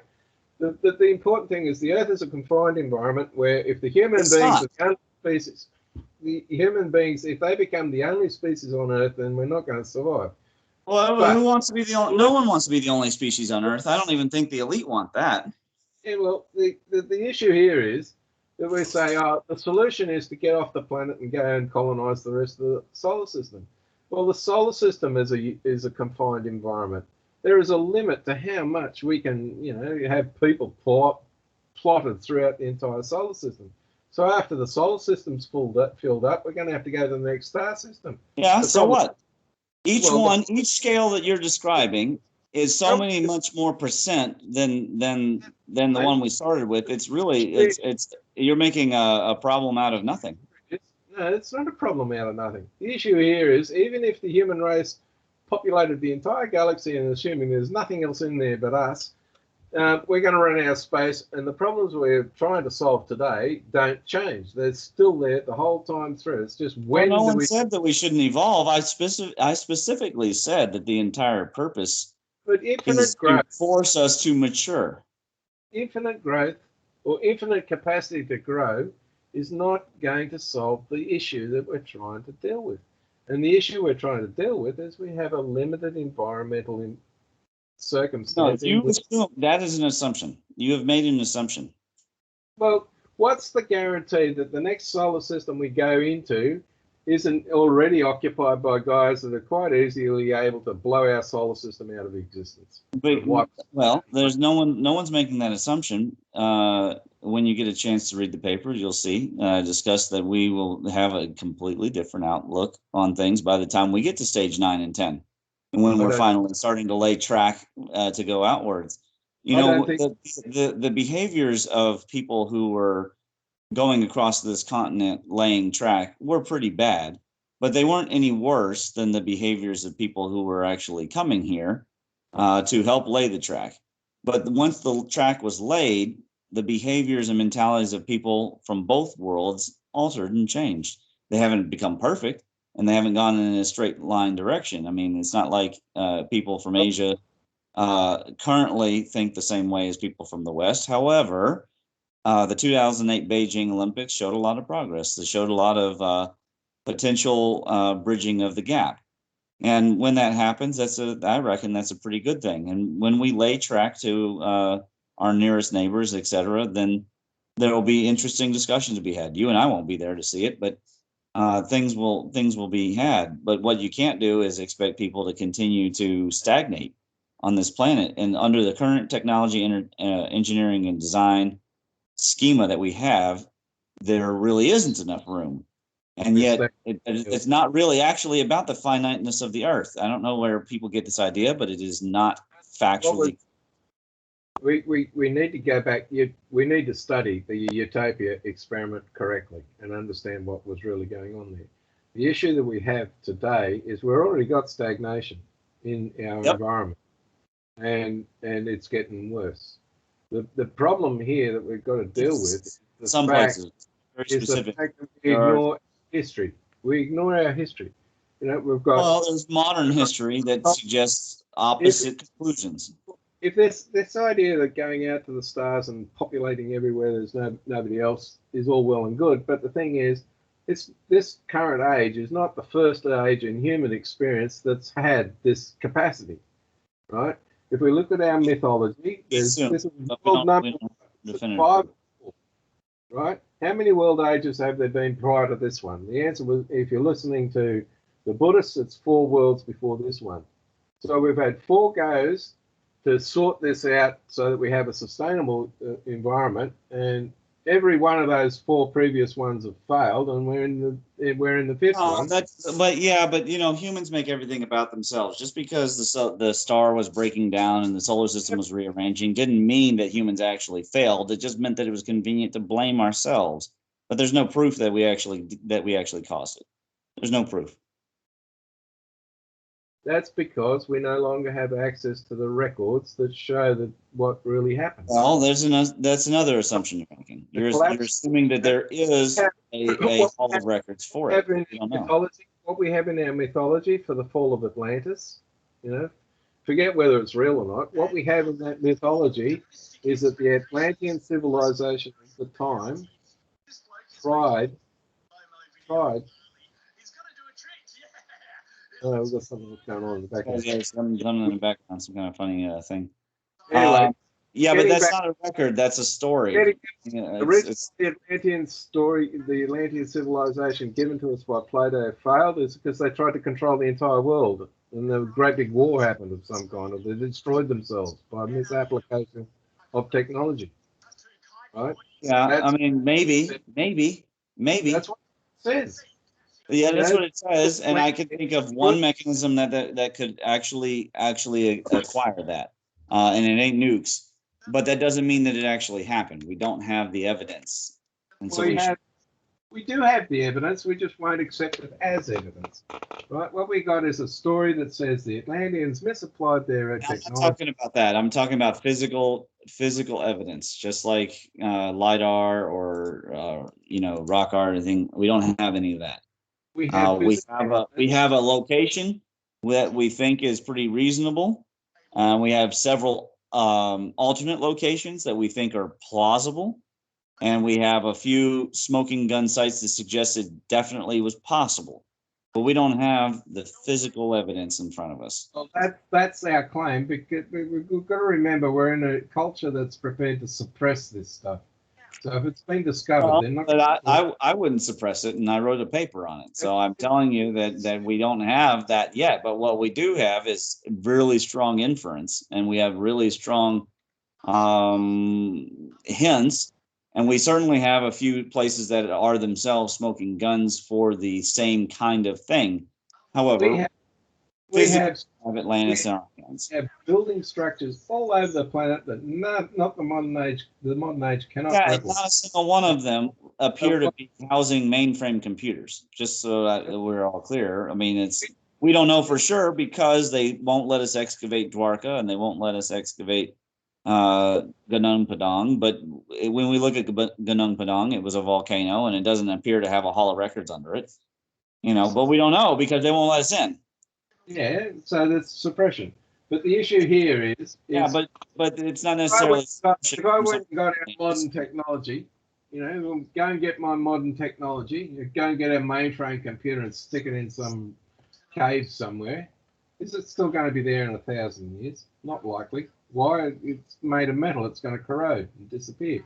The plastic will fail. Right? We need to store it in an environment which protects it from corrosion. Assume that there was a mainframe in the void of Gunung Padang, and they won't let us in to see it, and that there was a Hall of Records underneath the Sphinx. What does that have to do with what we were talking about? Well, the simple fact is that if these things exist and they've gone looking, they're not going to let anybody know that they found anything.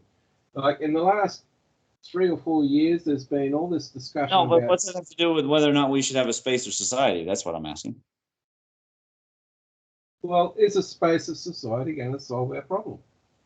Yeah, I reckon it will. And I have a 170-page paper here that I'm going to put out, and people can hem and haw over it and think.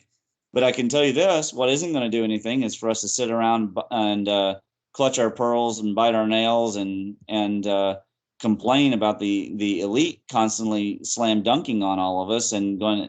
Eventually, they're going to get us all stop eating cows, and they'll be eating us, and it'll be like the movie Jupiter Ascending.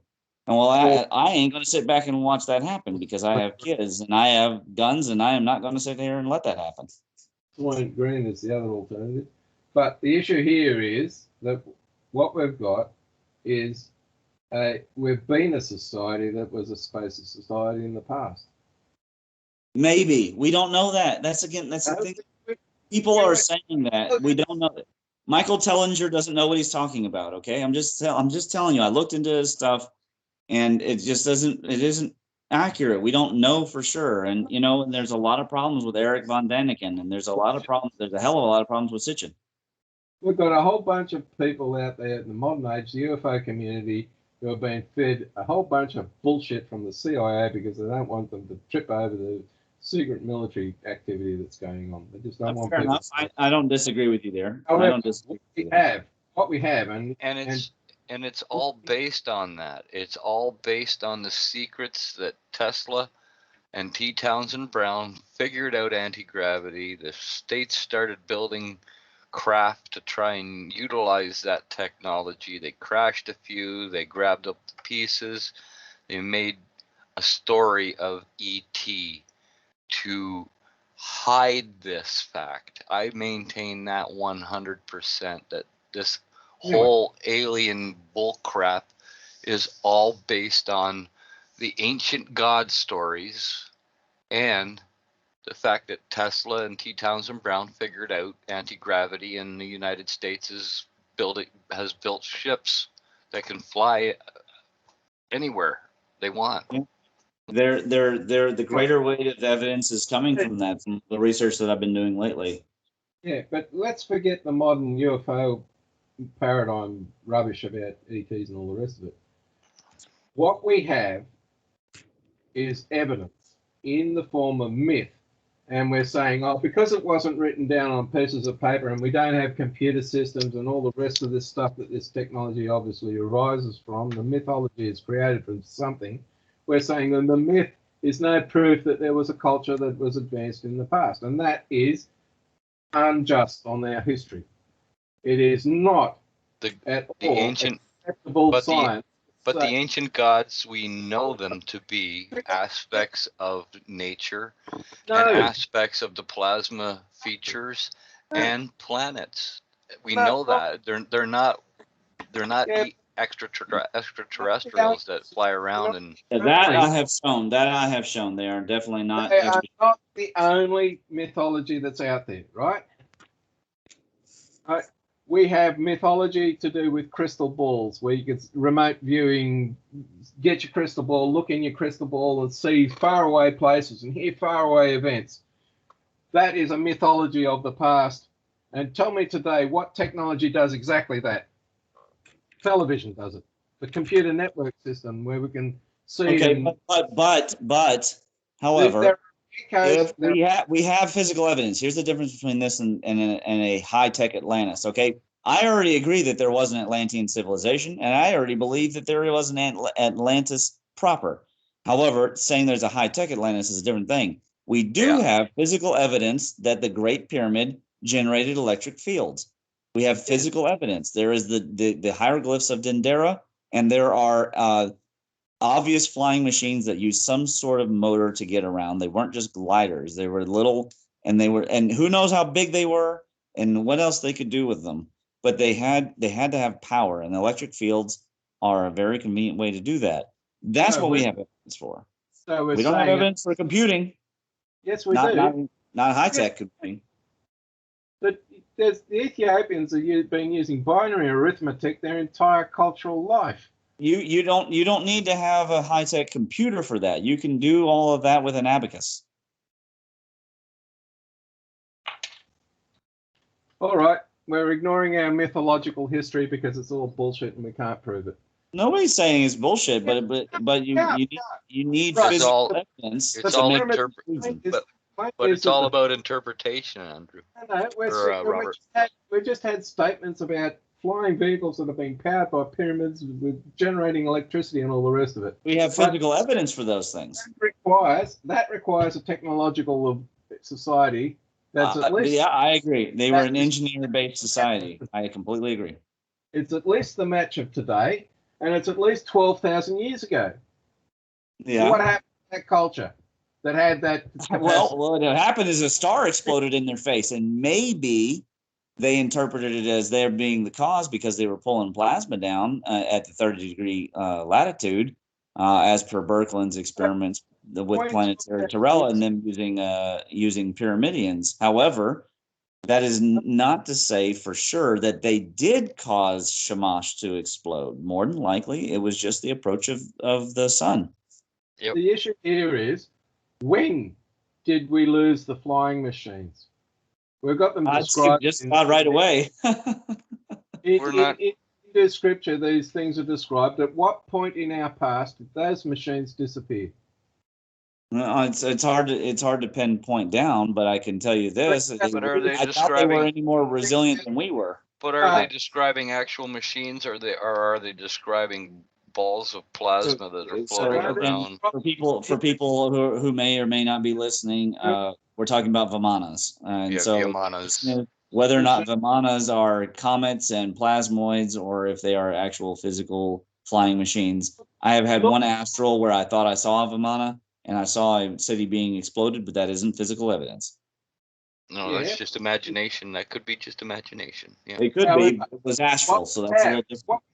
Forget what we dream about. What we have is written records in Hindu Sanskrit that describes these materials, and the Indian people that are into engineering and all the rest of it, going out there using those scriptures to build these things. Right? There was a video. This is stuff that's been going on for the last 40 years. These machines were real. They were powered by a technological civilization, at least our equivalent, and they are no longer here. I'll believe it. They were our equivalent when I see evidence of them doing stem cell research. But if we're gonna say it's all bullshit, who said it? That's a very extreme way of taking what we're saying. That's like going from 0 to 100. And there's we don't have to go to mainstream. We're saying we have this record of written record of what was seen and flew around, and we acknowledge that it existed in the past, and now we're denying that it exists. I'm sorry, we can't do that. I'm not denying that there's everybody knows there's an Antikythera mechanism. Everybody knows there's a Baghdad battery. Everybody knows that there's mercury lamps. However, none of those things are transistors. None of those things are lasers. I mean, they may have had masers, but we don't have any proof they had lasers. We don't know. We do think that they had ruthenium alloy, and that would be very, very intriguing because it would beg the question of how advanced was the chemistry of the old days. Ramon, Syracuse, right, which is now in Sicily, right? It's a location in Sicily. Right. Right. The Roman fleet came along to invade, and the Greek defenders used their light ray to burn the Roman ships. Now, if that ain't a bloody laser beam, I'd like to know what it is. Well, I mean, who knows? It could have been a highly reflective surface. I mean, I don't know. That's the problem. You can have, so take like Greek fire. You can have super, hold on a second. They defended the city of Syracuse. Let me respond. No, let me finish. The Syracuse invasion that they defended against the Romans was prior. There's the beginning of the Roman Empire, so we're only talking 2,200 years ago.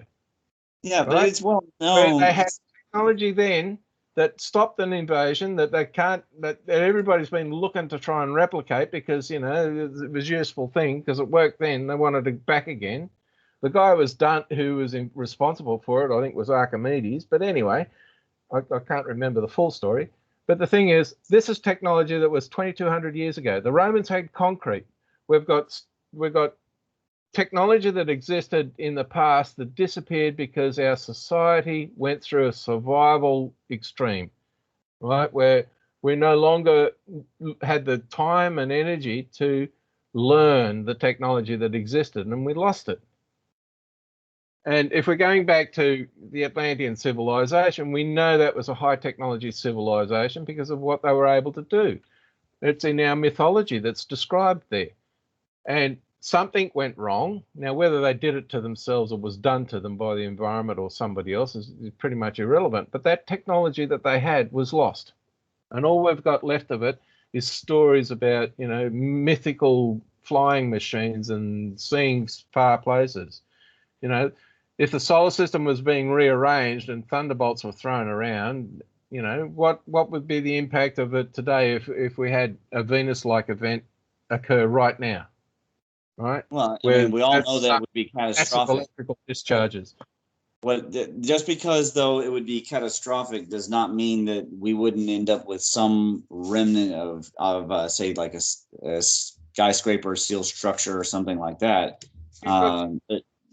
There would be potentially quite a bit of evidence left over, even if humans couldn't survive the environmental changes. In our modern environment today, the modern technology, the buildings we have today would not survive 500 years. The dams, the Hoover Dam might survive, but it would be broken. You've got not much of our supposed achievements would survive. There's no doubt that there's a lot of buried history. There's no doubt there's a lot of stuff that's probably 100 feet under clay in certain regions. But there's also physical evidence on the surface of the earth of these events that have happened a few thousand years ago, and you can go to see these ziggurats that are now piles of rubble, and there's nanodiamonds around them. And there's evidence of spherules in the soil, and it's not hundreds of feet underneath.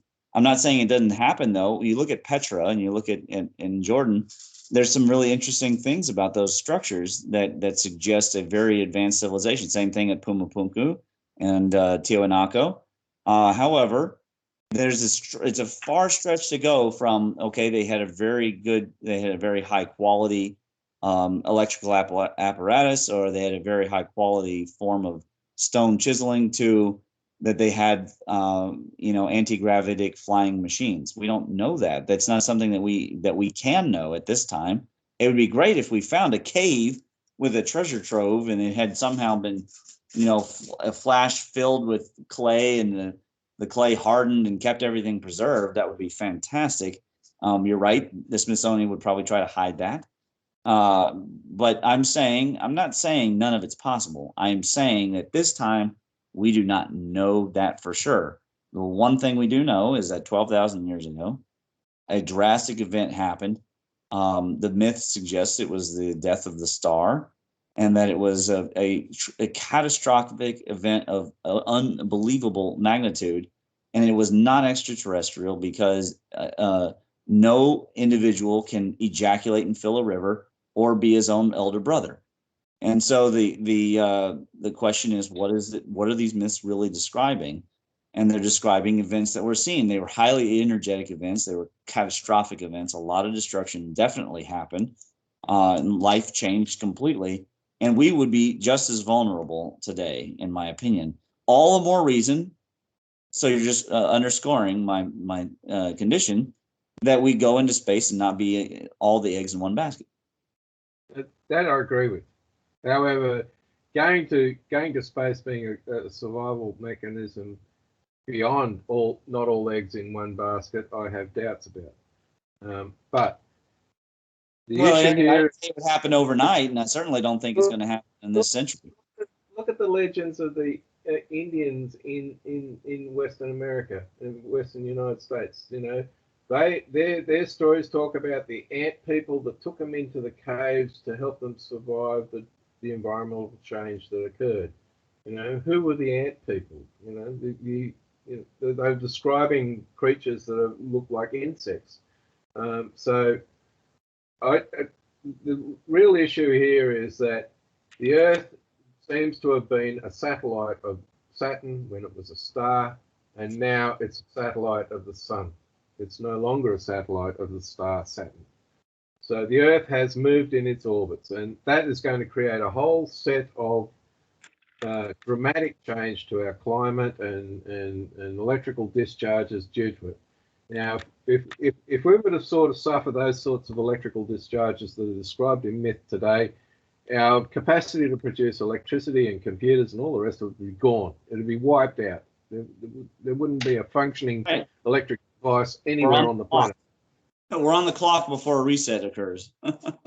My interpretation of the ant people story is they saw these plasmatic discharges in the heavens, and they ran and they got underground and they stayed underground until they stopped because people were starting to die around them. So they went underground, and they turned that story into the ant people came down and helped them survive. Problem with that approach is the actual story given says that the first generation were grown in tanks. So, you know, the issue I have here is we're not examining the full story, and I don't have access to it. I've just got anecdotal information to it. Yeah, I'm not sure. Anyway, so we've got these claims being made. The issue here is that there are two sets of mythological stories. One that's talking about the reconfiguration of the solar system and all the chaos that occurred, which I think is real. And then you've got another set of mythology describing a golden age of technology that everybody pined for. You know, if a disaster was to occur today of the sort that we're talking about, our grandchildren would have at least a little bit of knowledge about how it was before the disaster occurred. But to their grandchildren, it'd be all just fantasy magic stuff. You know, it would be like, because it's not part of their real experience. They wouldn't see the technology that their grandpa experienced when they were a grandkid, of the environment they used to live in. You know, it'd be just like heaven as far as what they would be experiencing, you know, absent of their modern technology. So, you know, it doesn't take very long for something that's real to be turned into something mythical. And the problem we have today, and it started in the 1850s, is that we've got a British Empire that the sun never set on, and they thought they were the best and bee's knees of everybody else. You know, the fact that anybody else could match them was irrelevant to their thinking. And those people believe that we've gone from bows and arrows to guns and ammo, and they were the most advanced civilization that ever. There's a cultural paradigm running here that we're the biggest, most advanced, and everything else in the past was all, you know, mythological stories, and everybody in the past was, you know, scratching the earth with a stick to try and grow food, and the idea that any previous history had technology that even matched them in the 1850s was just not possible. They couldn't imagine it. It was beyond their ability to see it. And if we look at our world today, we've got the same problem. You know, we've had a discussion here that's caused an argument that says, oh, this technology in the past, we've got no proof, therefore it didn't exist. Well, that's not acceptable. That's not logical. If we've gone from, you know, throwing rocks at each other to dropping nuclear weapons on each other in the space of 6,000 years, what is illogical and unacceptable thinking is to say that this development process that we went through can only happen once. It's just rubbish. Especially when we've got mythologies that say that sometime in the last 12,000 years, we had these weapons that dropped over cities and obliterated them and described. And the way they're described is exactly like a thermonuclear going off. A billowing cloud that creates a parasol underneath it. The imagery just matches what we can film. And to say that it never happened in the past, that we didn't do it to ourselves in the past, is just unacceptable. It may have, but the greater weight of evidence currently is with the plasma cosmology hypothesis. Yeah, well, all I'm saying is we have stories that have described these events complete. Okay, they might not describe the technology that produced it, but the visual experience of a nuclear bomb going off in the manner that they talk about is replicated in mythology, right? So it was witnessed by people in the past. Well, let me ask you this. First of all, I mean, do you read Hindi? No, I don't. Okay, all right. So now hold on. Let me ask me. Secondly, all the translations that you've read, when were they translated? Well, the ones that were described that I rely on best are the ones that were translated in the 1880s, where the guy who translated it wrote down that the whoever wrote this up was tripping out on something. It was just fanciful. It was beyond the guy translating his imagination. So you have a double trap here. First, any translation that's been since the World Wars is going to be tainted, and any translation prior to the plasma electromagnetic revolution is also going to be tainted because it's going to be full of biblical interpretations rather than necessarily a scientific interpretation. So you've got to stick between. I'm not going to go down this path. If we're going to you don't have to at all. I'm just letting you know that that's going to be a problem because catastrophism in the 1800s had a particular flavor. It had a very, very biblical flavor. All I'm saying is we have a story written down in Hindi that described an event that is made real with a thermonuclear explosion or a fission explosion, which could have easily been a thunderbolt. Yeah, a thunderbolt would look identical. A thunderbolt coming down from the sky would look identical. Would not look identical. The explosion afterwards, the superheating, the rapid expansion, the mushroom cloud. Exactly. Right. We are refusing to accept the evidence. And remember this: when Oppenheimer passed his quote on it, I know his quote. Right? He was quoting the Mahabharata. Yes. He says, I've become the destroyer of worlds because I have become death. I have become death. The destroyer of worlds is the exact quote. Yes. So the issue is here. He knew that story. He studied and learned Hindi. That was, the Sanskrit. He was reading the original stuff. And he's out there in the deserts of New Mexico and he watches this thing go kabang.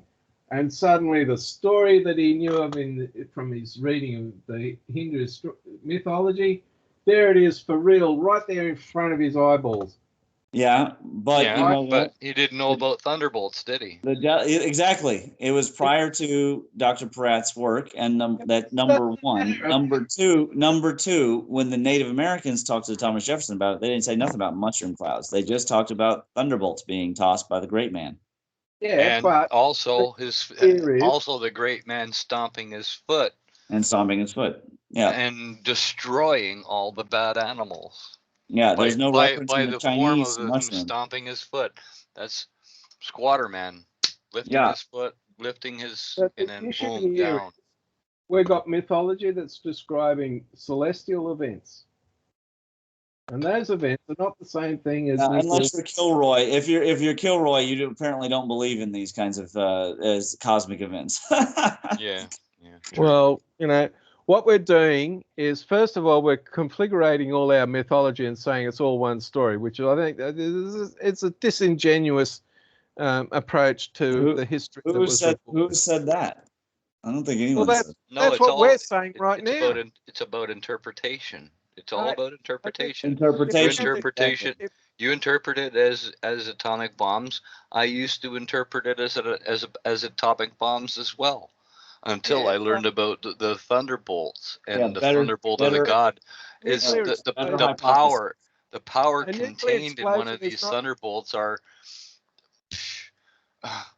hundreds of times more powerful than In any fact, nuclear weapon. let's you guys keep going. I'm going to pull something up here can everybody see this? The issue. That I'm on the pulse. No, I'm not seeing anything that you're pulling up on your screen. I mean, The issue here that I'm going to say is this. We have thunderbolt processes that are fundamentally different to nuclear processes, and both these things are being described in myth, right? And how do you know that they're fundamentally different? How do you know that? Well, a nuclear explosion is not the result of a thunderbolt. Right, but no, that's not what I'm asking. Okay, what I'm saying what is we have in the description in mythology, in one story of mythology, is something that describes a nuclear weapon going off, and then we have in another section of the mythology story the Stickman figure, which is a plasma event of stellar origin, which is thousands, tens of thousands more powerful in energy terms than the nuclear bomb is. You know, if we were to suffer the thunderbolts that are described in mythology, and it was to hit a major city like, say, New York, a 300 or 400 mile area around New York would be just obliterated. You know, nothing would survive in it. If you could see the event, you're dead. Whereas there's no nuclear bomb that's going to destroy that volume of that area of space instantly and that sort of stuff. And if you do witness it, you do survive it. You know, the biggest nuclear weapon that ever got detonated was the Tsar bomb, which was 150 megatons. Now hold on. This war that happened between the gods from the view of the Indians, the Marabata, and all of that. These weapons that they exchanged wiped out 2 species of peoples. No, they wiped out 7. Off the face of the earth, gone. No more. Yeah, no, the story says 7 nations were destroyed in a single day. Well, I've only heard 2 species of two populations of peoples were wiped out from the battles that happened. And 5 cities. And the fact that a thunderbolt could do that without question, you know, just speaks volumes. Yeah, if they but were under where the thunderbolt came down, boom, they're gone. Yeah, but the thunderbolt that's described coming down from the heavens is not an iron rod being dashed down, fired off, and it might look down. like one. No, the descriptions are fundamentally different. In the Hindu story of the Mahabharata, where you've got the Vajra, for instance, is the weapon, the thunderbolt weapon. So there are several. Hold on, I'm going to interject for 1 second. I'm going to mediate this for 1 second. I'm going to clarify for the audience, if there's anybody watching, that there are multiple weapons of the gods. There's not only one weapon of the god. Yes. There are several of them, and they all could have been various forms of electricity, or they may have been kinetic or wind or other forms of energy blasts. So now continue. Yeah. So we've got to separate our mythologies into the sort of stuff. There's one description of these events that were, you know, regionally destructive, like wipe out a city, which described a vehicle that was launched as a ballistic missile. We would interpret as a ballistic missile attack with a nuclear payload. Then you've got other descriptions where the Vanamas fired down a lightning bolt down upon the city and destroyed, you know, it was like a huge particle beam smacked down and did damage. And you know, produces the same sort of effects as a nuclear blast, but you don't have a missile involved. So there are two different sort of weapon systems involved in these stories, and when we get to the Thunderbolts, you made the statement that it's a weapon system. We don't know that. Just because people said it was a weapon doesn't mean it. Have a flying vehicle that shoots a lightning bolt down the ground. That's got to be a weapon system. The assumption that is already there. You don't know for sure that it's there. Now, the story about the planets, Jupiter and Mars and Venus firing off lightning bolts at each other, that's completely different. That's a cosmological generated lightning discharge. And get it out of your system. The energy involved is just way beyond. Okay. All right. So I'm going to do some reading.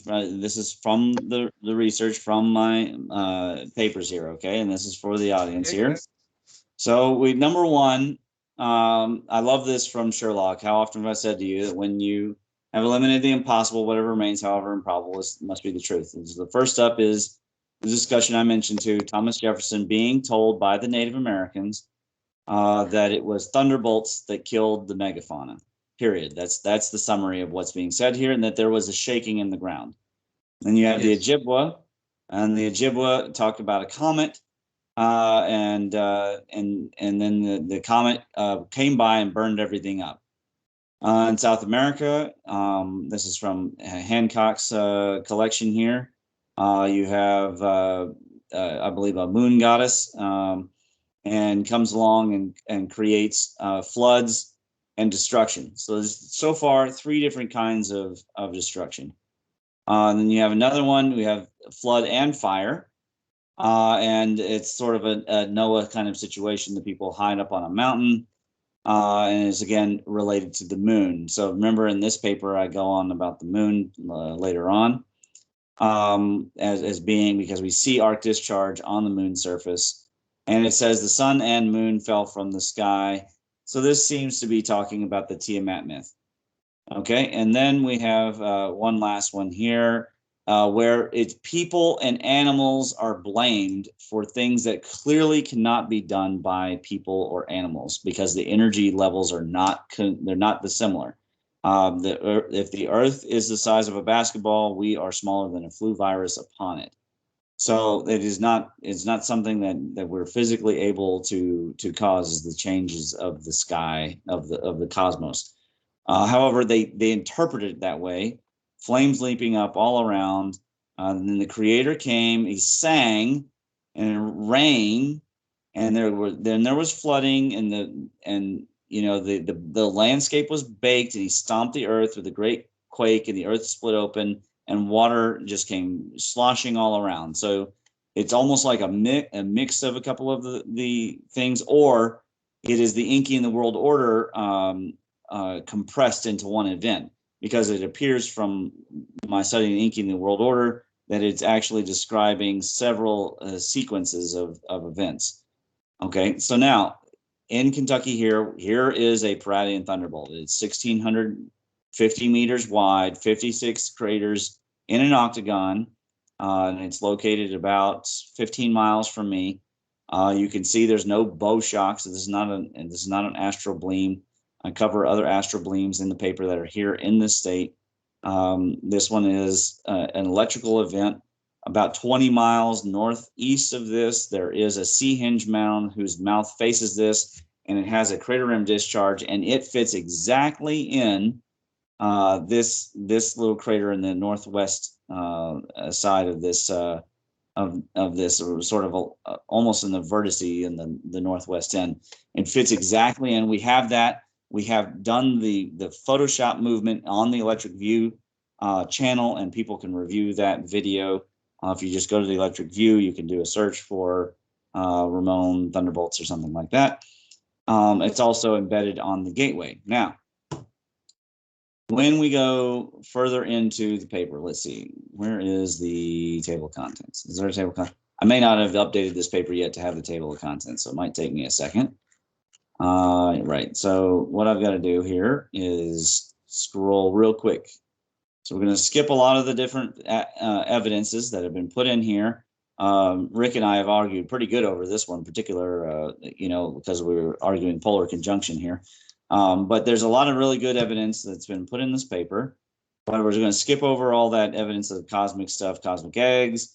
Here we've got, Enuma Elish. We've got all that stuff. We're going to go right to power levels and talk about power levels, because this is a really important thing that I think that even the people at Thunderbolts Project often skip, is that we could be talking about and arguing about different levels of destruction based solely on the fact that we may have different origins for these kinds of events. So if you have a star exploding, it's going to be a different level of energy in the environment, assuming a closed environment, as Jupiter going by in its magnetosphere, which is 20,000 times more powerful than Earth's, rubbing our magnetosphere. And that's going to be different than a physical arc connection between the moon and the Earth. And that is going to be a different one than a comet coming in and exploding over Melbourne, and half of it splitting and creating a 240-foot tsunami, and the other part instantly petrifying wood on the shore. And also, as it had gone by, destroying the Chinese fleet. All right. So when we look at, the levels of power between them, when you create the full distance from the Earth to the moon, and you get these it's all about the orders of magnitude. It's not, forget about the rest. So when we look at the energy in joules, we're talking 10 to the 26, between 10 to the 24 and 10 to the 26 power levels. And in the lightning bolts, we're talking 10 to the 14 to 10 to the 16. Now, I've never done a calculation on nuclear bombs compared to lightning bolts, but I have a hard time imagining they get even remotely close to that. That could be wrong if somebody wants to fact check me on that. But when we look at how much energy it would then take to by converting to kilocalories to boil Antarctica, you're in the hundreds. Now I don't know how many nuclear bombs it would take to boil Antarctica, but I don't think it would be in the hundreds. I think it would be quite a bit more. You're talking for Antarctica to lose it, you're talking 6 gigaton type explosions, and you would need lots of it. How many of them is my point? How many nuclear bombs would it take to boil Antarctica? I don't think it would be in the hundreds. I think it would be in the tens of thousands. Yeah, tens of thousands. You'd have to get every bomb on the planet and explode it to get. That's what I'm saying. That's number one. So one of the central theses of this paper is that the Zamora hypothesis cannot possibly be true for two reasons. Number one, if you have a comet of sufficient power to cause that kind of climate change, and then later on to hit the ice and cause it to melt, it would destroy the world. It would destroy all the life. It would destroy all the life. It would not selectively pick megafauna. Number one. Number two, yes, it would, because you can't generate the kind of energy that you need and then selectively only target the megafauna. The environment absorbs an incredible amount of energy. That's not the point. That's not the point. First of all, it is the point. No, it isn't the point. The point is the kinetic bolide, the amount of energy, kinetic energy created by a bolide hitting a mile or two of ice and leaving a crater the size that we see in the Hudson Bay. For that to happen, it would not selectively destroy just the megafauna. It would be destroying all the species, up to 80% of the species around the world. Well, that's what happened. Unfortunately for Zamora, it did not happen. It did not happen. There are fossil evidence. They found the Greenland. There are fossil evidence impacts, right? And when there's impacts. No one's arguing that there weren't impacts. That's not the point. There are events. Right? I'm not going to say that they're necessarily a comet hit, right? There are events that have occurred in the Earth's past, that have seen 97% of all life on the planet obliterated. That's not what happened in the Younger-Dryas event. That's what we're talking about. We're talking about the Younger-Dryas event. Right. So what we've got to understand about a cometary event, right? First of all, we've got the comet is a solid rock body that has an ejection material that is billions of kilometers long. You know, we're talking. I don't know how long these comet streams are, but you know, we're talking millions to billions of length of ionized plasma. The ionosphere of the solar system, the heliopause, is a huge volume of surface area that can develop a massive charge. And when that electrical It certainly can. It certainly can. Nobody's saying it can't, but it isn't going to be. Let me finish, It please. isn't going to be 10 to the 11. It isn't going to be 10 to the 11. Let me finish, right? The volume of the heliopause as a plasma charged environment, the charge that can be developed on that is ginormous. And the sun develops a charge as well, and eventually there will be a discharge. And when that discharge goes, and the numbers I'm given are in electron volts. So we're talking about a discharge from the heliopause to the sun of 10 to the 70 electron volts. Yeah, exactly. So you're comparing apples and oranges. And if that thing happens to fork off into a planet, you're going to get a discharge, 10 to the 30 or 10 to the 20 electron volts. And that is not going to be a pleasant experience for the planet and any life on it. Yeah, the thing I have your answer there, Raymond. Energy in a thunderbolt is 100,000 kilojoules. Right, but I'm saying in an atomic bomb, it's 4.2 to 2.1 times 10 to the 6 gigajoules. Mm-hmm. Far more energy in an atomic. Yeah, I know that, but explosion. how many lightning bolts do you get per nuclear blast? That's what we're getting at. Oh. Well, you look at fission. Look at the fission. You go and look at a fission explosion. There's a howitzer shell that was fired out and it exploded. And if you look around the periphery, you see a whole bunch of vertical lightning bolts that have occurred. And there's if I thought it was worth the effort at the time, I could easily do the. I mean, obviously, I could add that to the paper, but that's not the point of the paper. Because what's missing here is an understanding that if you go up in scale, you cannot get the selective death of just megafauna, which is what the natives themselves were indicating occurred. Well, the issue here with megafauna destruction is that we've also got to acknowledge something that we're ignoring, right? And that is the biological consequence of these discharges. There was an age in the Earth's history where insects, and we're talking millipedes and scorpions and things like that, millipedes that were 15 meters long, just 45 yards, 15 yards. The plant was also smaller at that time. Yeah, well, regardless of whether it was smaller or not, we've got rocks that show this stuff. And these animals were huge. Yeah, they were, and the atmosphere was different, and the planet was smaller. But what does that have to do with the price of tea in China? Critical thing for these insects to be able to grow that large. First of all, you need a gravity field that's 112.12% of what it is today, and you need an oxygen environment that's almost half oxygen because of the way the biology works. Okay. So back to the central. So what we were talking about was civilization destruction. What we were talking about was comparing whether or not there were nuclear blasts or whether or not we were talking about thunderbolts. And the point here is that my paper uses arc discharge because I did not have a grasp on Paradian thunderbolts at the time. Remember, this paper did not assert that was a Paradian thunderbolt. This paper looked at arc discharge. And the arc discharge provides the mechanism through step potential to kill the megafauna without destroying 80% of life on the planet. And that kind of power level can vaporize civilizations and does not have anything to do with nuclear blast. But the amount of energy there certainly would replicate a lot of the same effects, such as mushroom clouds and superheated winds. Hurricanes, as the saying goes, etc. It'll totally devastate an area. It'll delete mountains and make mountains somewhere else. Look, That look, kind of energy level. right on the screen. The energy release H-bomb. Stories. It's sets of stories.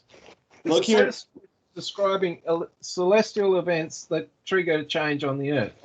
And Look, then you got another on set the of screen. Hold on. On all the I can screen. screen is your lovely face, right? On the screen. We don't see H-bomb. we don't see the screen. We see you, Ramon. It's That not would your. be helpful. You guys got to tell me that kind of thing. Yeah, well, I was trying to, but it's a bit hard to break in. What we've got is this. You say that. If we've you got two if you will look on the screen, yeah, now I okay. have energy see it. release. Bikini Okay. H-bomb. 10 to the 16 joules. Look up here. The maximum thunderbolt, the minimum, yes, 10 to the 11. The maximum on this arc discharge, 10 to the 21, averaging 10 to the 14. So they're very similar in that range. They're in the similar range. So you don't have to say that there for sure was this or for sure was that. You just look at the evidence. And if the evidence shows that there was some kind of arc discharge, and that's where the paper goes into the moon and it goes into discussions. I get further in and it goes into step potential, how far out the step potential could go. Even with spherical calculations, we're talking potentially killing the person at 1,000 meters, but maybe even 10,000 meters or more. Yeah, but what we've got is two separate stories describing two sets of discharge mechanisms. And second to all of this is we've got the fact that human beings were supposed to be, giants, like 25 meters in height and things like this. And the necessary change to allow to stop the dinosaur-sized creatures and the megafauna-sized creatures from surviving is a gravitational change. Icarus was supposed to be able to make a wing set out of feathers and wax and wood and fly up to the sun, and he flew too close and he fell down. Human beings do not have the muscle strength required to power their own flight. We're not built like birds. Well, on the screen, the only way these sort of things can work is a gravity environment has changed. Okay. The animal megafauna can just be killed off. I don't want to go back to the dinosaurs. I just want to talk about what the people saw, because you were bringing up what the people saw. Here's a table that I put together of the various weapons of the gods and the different names from different cultures. And what this indicates to me is either, yeah, sure, A, maybe there was a whole bunch of weapons and they all stole them from Enki's vault or whatever. Or B, there was a lot of different kinds of electrical explosions based on different levels of energy in the environment.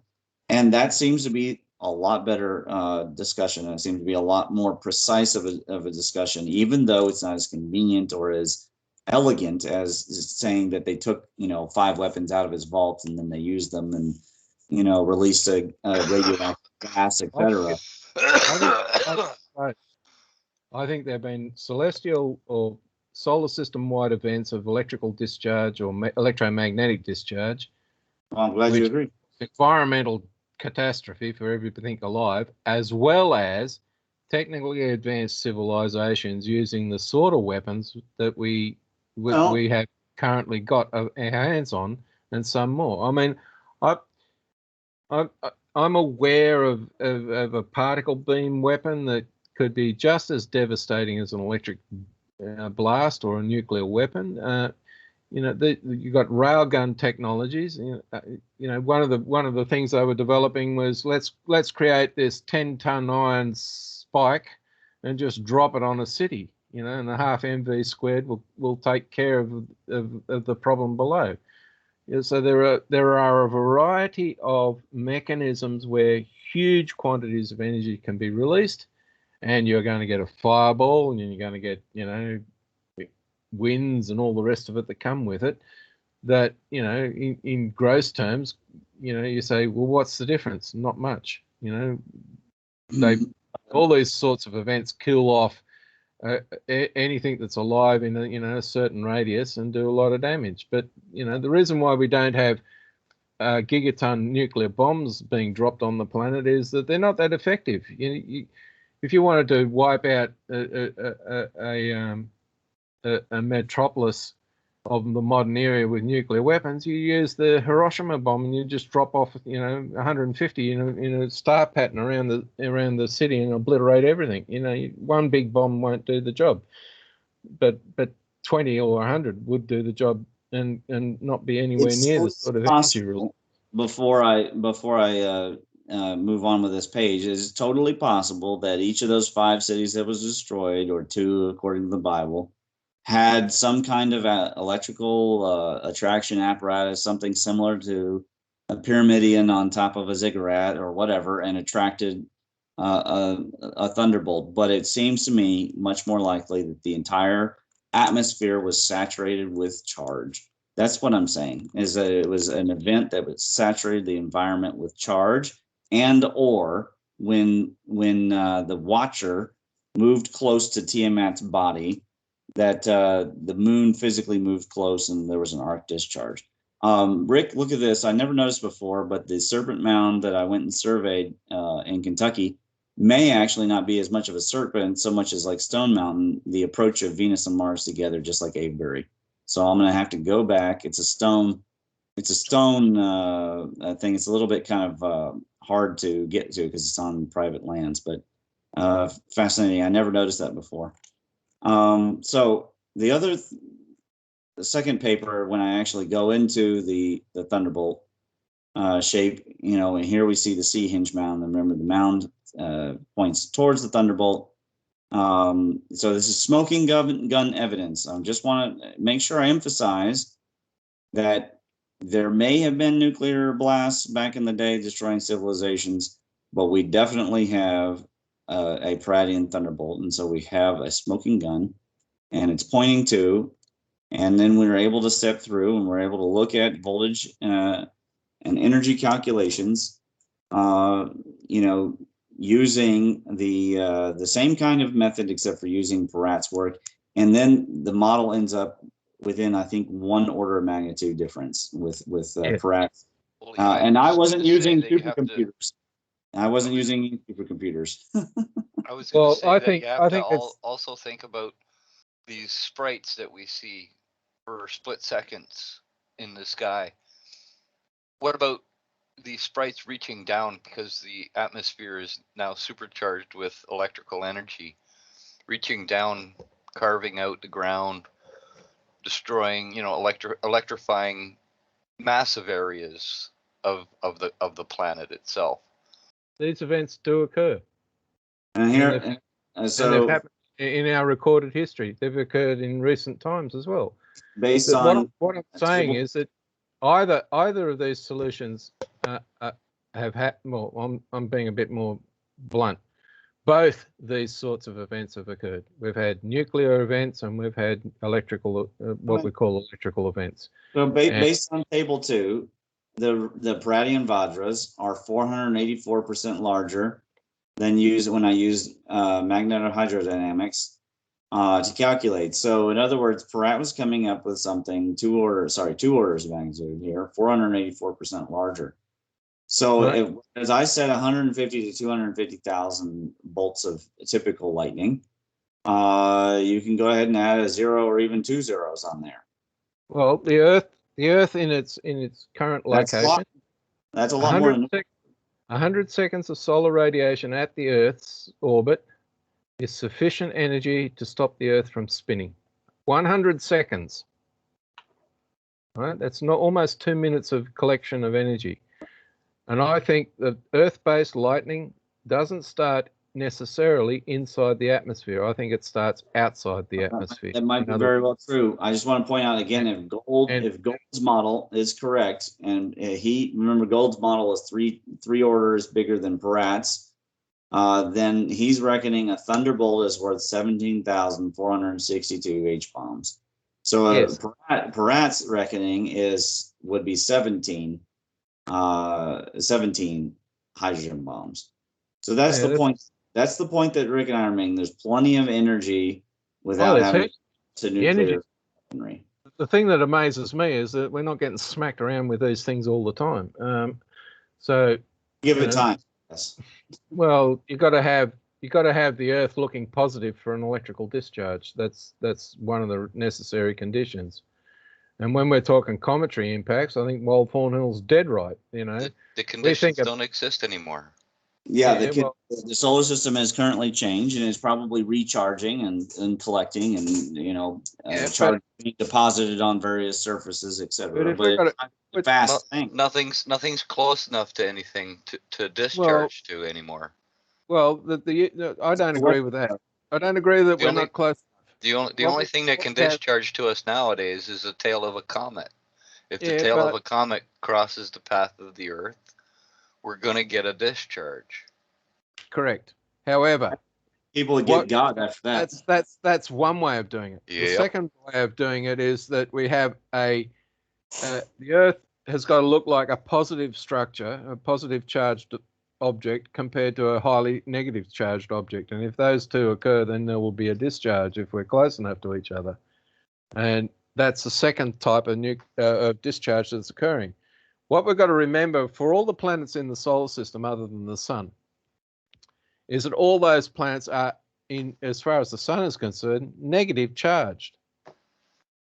But from one planet to the other planet, like from Jupiter to the Earth, one of the planets will look more positive than the other planet, which will look more negative. And if those things are within the discharge distance, where the plasma will actually establish a channel through which a discharge can occur, they've got to get close enough for that event to occur. And at the moment, a meteor impact will create an ionized charge that will travel down, and the one that happened over Russia and the one in recent past, the Chelyabinsk one and the Tunguska events, both those bolide impacts created an ionized charge that allowed a discharging mechanism to occur from the ionosphere into the deeper part of the atmosphere, and because that discharge occurred, the bolide that was causing the ionization got smashed to pieces,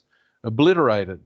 Or was it as Neil surmises, it may have gotten close enough to the surface of the Earth where the surface of the Earth itself discharged a thunderbolt. Well, that as well. And vaporized it from the surface. You got to remember, as you go up through the atmosphere, the voltage of that altitude increases. I forget what it is, but it's 100 volts every so many meters that you go up. So by the time you get to the top of the ionosphere, which is a dual layer plasma, right, there's a lot of electrical potential, electromagnetic potential in the ionosphere. And if there's a discharge path where it can, balance out and reach a lower state of potential difference, it will do it. So when we talk about a meteor impact or the Columbia disaster when they were coming back into the atmosphere, that definitely got hit by a lightning bolt from space. Okay. They're just unlucky because they were creating their own ionized. They had probably just crossed one of the double layers. Well, they're just unlucky. Wrong place, wrong time. It's so sad. As to whether it was caused by a piece of the foam insulation hitting the wing, no, I'm not so sure. But an electrical discharge would have trashed everything inside the structure of the vehicle. It would have taken out all its electrics pretty much. There are images of a lightning bolt coming down and hitting that area. So I'm happier with the Columbia accident being a lightning discharge that nobody realized was possible. Apollo, what was it, 13 or no, not 13, 14, when it took off, it got whacked by a lightning bolt on the way up, and the contrail ended at the lightning bolt ended at the launch pad, and I forget how many times it got whacked, but they had to reset their electrical system on the way up, and only one guy knew what the alarm meant, and he knew which button to push, and the guys survived the event. And it was a big shock. I think it was Apollo 16 that one was. The guy who saved the mission was a bit of a klutz, but anyway, at least he saved the mission. He saved their lives. But so there are events that occur that we just don't think are possible. You know, the space program, you've had probes that have gone into space that have just suddenly stopped functioning, and in some cases they get this, you know, pre-image of an electrical discharge that would explain why the satellite goes quiet on them. So, you know, these discharges occur in the solar system, but it's not something. It's a bit like, you know, can rocks fall from space argument that was happening in the 1800s. You know, it wasn't part of people's normal experience that rocks fall out of the sky without, you know, and it took them a long time to figure out that meteorites were real. And it's the same thing with lightning and electrical magnetic discharges inside the solar system. Until you witness these events occurring a lot of times, we don't see them as real. And I suggested to the research team that they go back and check the nuclear detection data, where they're looking for nuclear bombs going off, because there are events that have occurred that are unusual and unexplained. And I'm saying, well, the solar system's like an old X-ray tube or an old TV tube, where if I have an electrical discharge occurring, I will get X-rays and gamma rays, which will be detected by your nuclear detection system as an event that has occurred. You see this discharge, but you can't find the bomb. And I'm saying, well, that's evidence that that there's a lightning bolt traveling around inside the solar system, and we won't see them. And the reason why we won't see them is we're looking through an ionized atmosphere that screens out the X-rays and gamma rays and all the signatures of the lightning bolt that's occurring out there in the solar system. Okay. And then I posted a picture of the lightning bolt coming into the trail of Columbia there in the chat. So these discharges occur, and I was told, you know, anecdotally by the guys that I suggested to go away and check your data, that these electrical discharges in the solar system last for long periods of time, 30 minutes or more, and they have incredible energy levels that, you know, add 50 to your numbers that you got in your paper, Ramon. You're talking, you know, 10 to the 70 and 10 to the 100 and in that range. Yeah, but remember, if you look at a particular group of energies, it has nothing to do with, you know, a star. In fact, I'm about to go into that, and we'll talk about that. What were you going to say? If you look at that photo, you can see the purple coming down and across, and then joining into the plasma trail, joining into it and following it down. Right. Yes. You can see where it joins, it gets brighter, and it goes down that plasma trail, and just hammers the shuttle. I'm sure of it. Yeah. Well, it's quite. It seems certainly more possible than styrofoam. I'm convinced that that's what took it out. You know, they just happened to be in the wrong spot when a lightning discharge took off. Yeah. You know, the fact that it hasn't happened in the past is, you know. The image that I pulled up, okay, is... Well, the fact that it hasn't happened in the past is probably because the wing wasn't disintegrating on other shuttles and leaving a massive plasma trail through the atmosphere for a discharge to connect through the double layers. Yeah, but these things would have occurred for Apollo and all the manned mission returns from space. I think it's a case that the plasma trail just hasn't been close to a discharge.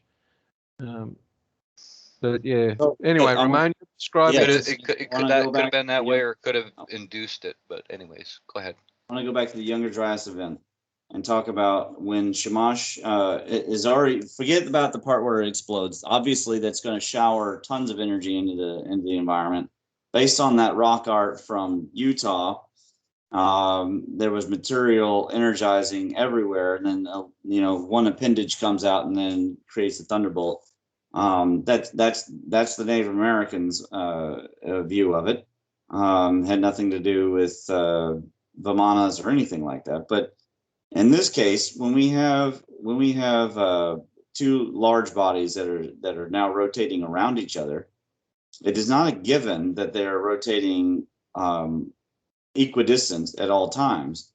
Particularly if Jupiter and Proto-Saturn were of a particular different mass, and I can't recall directly, but if you were to add Neptune and Saturn's mass back together, even if you threw in Venus, I do not think that it's going to come to the same amount of mass as Jupiter.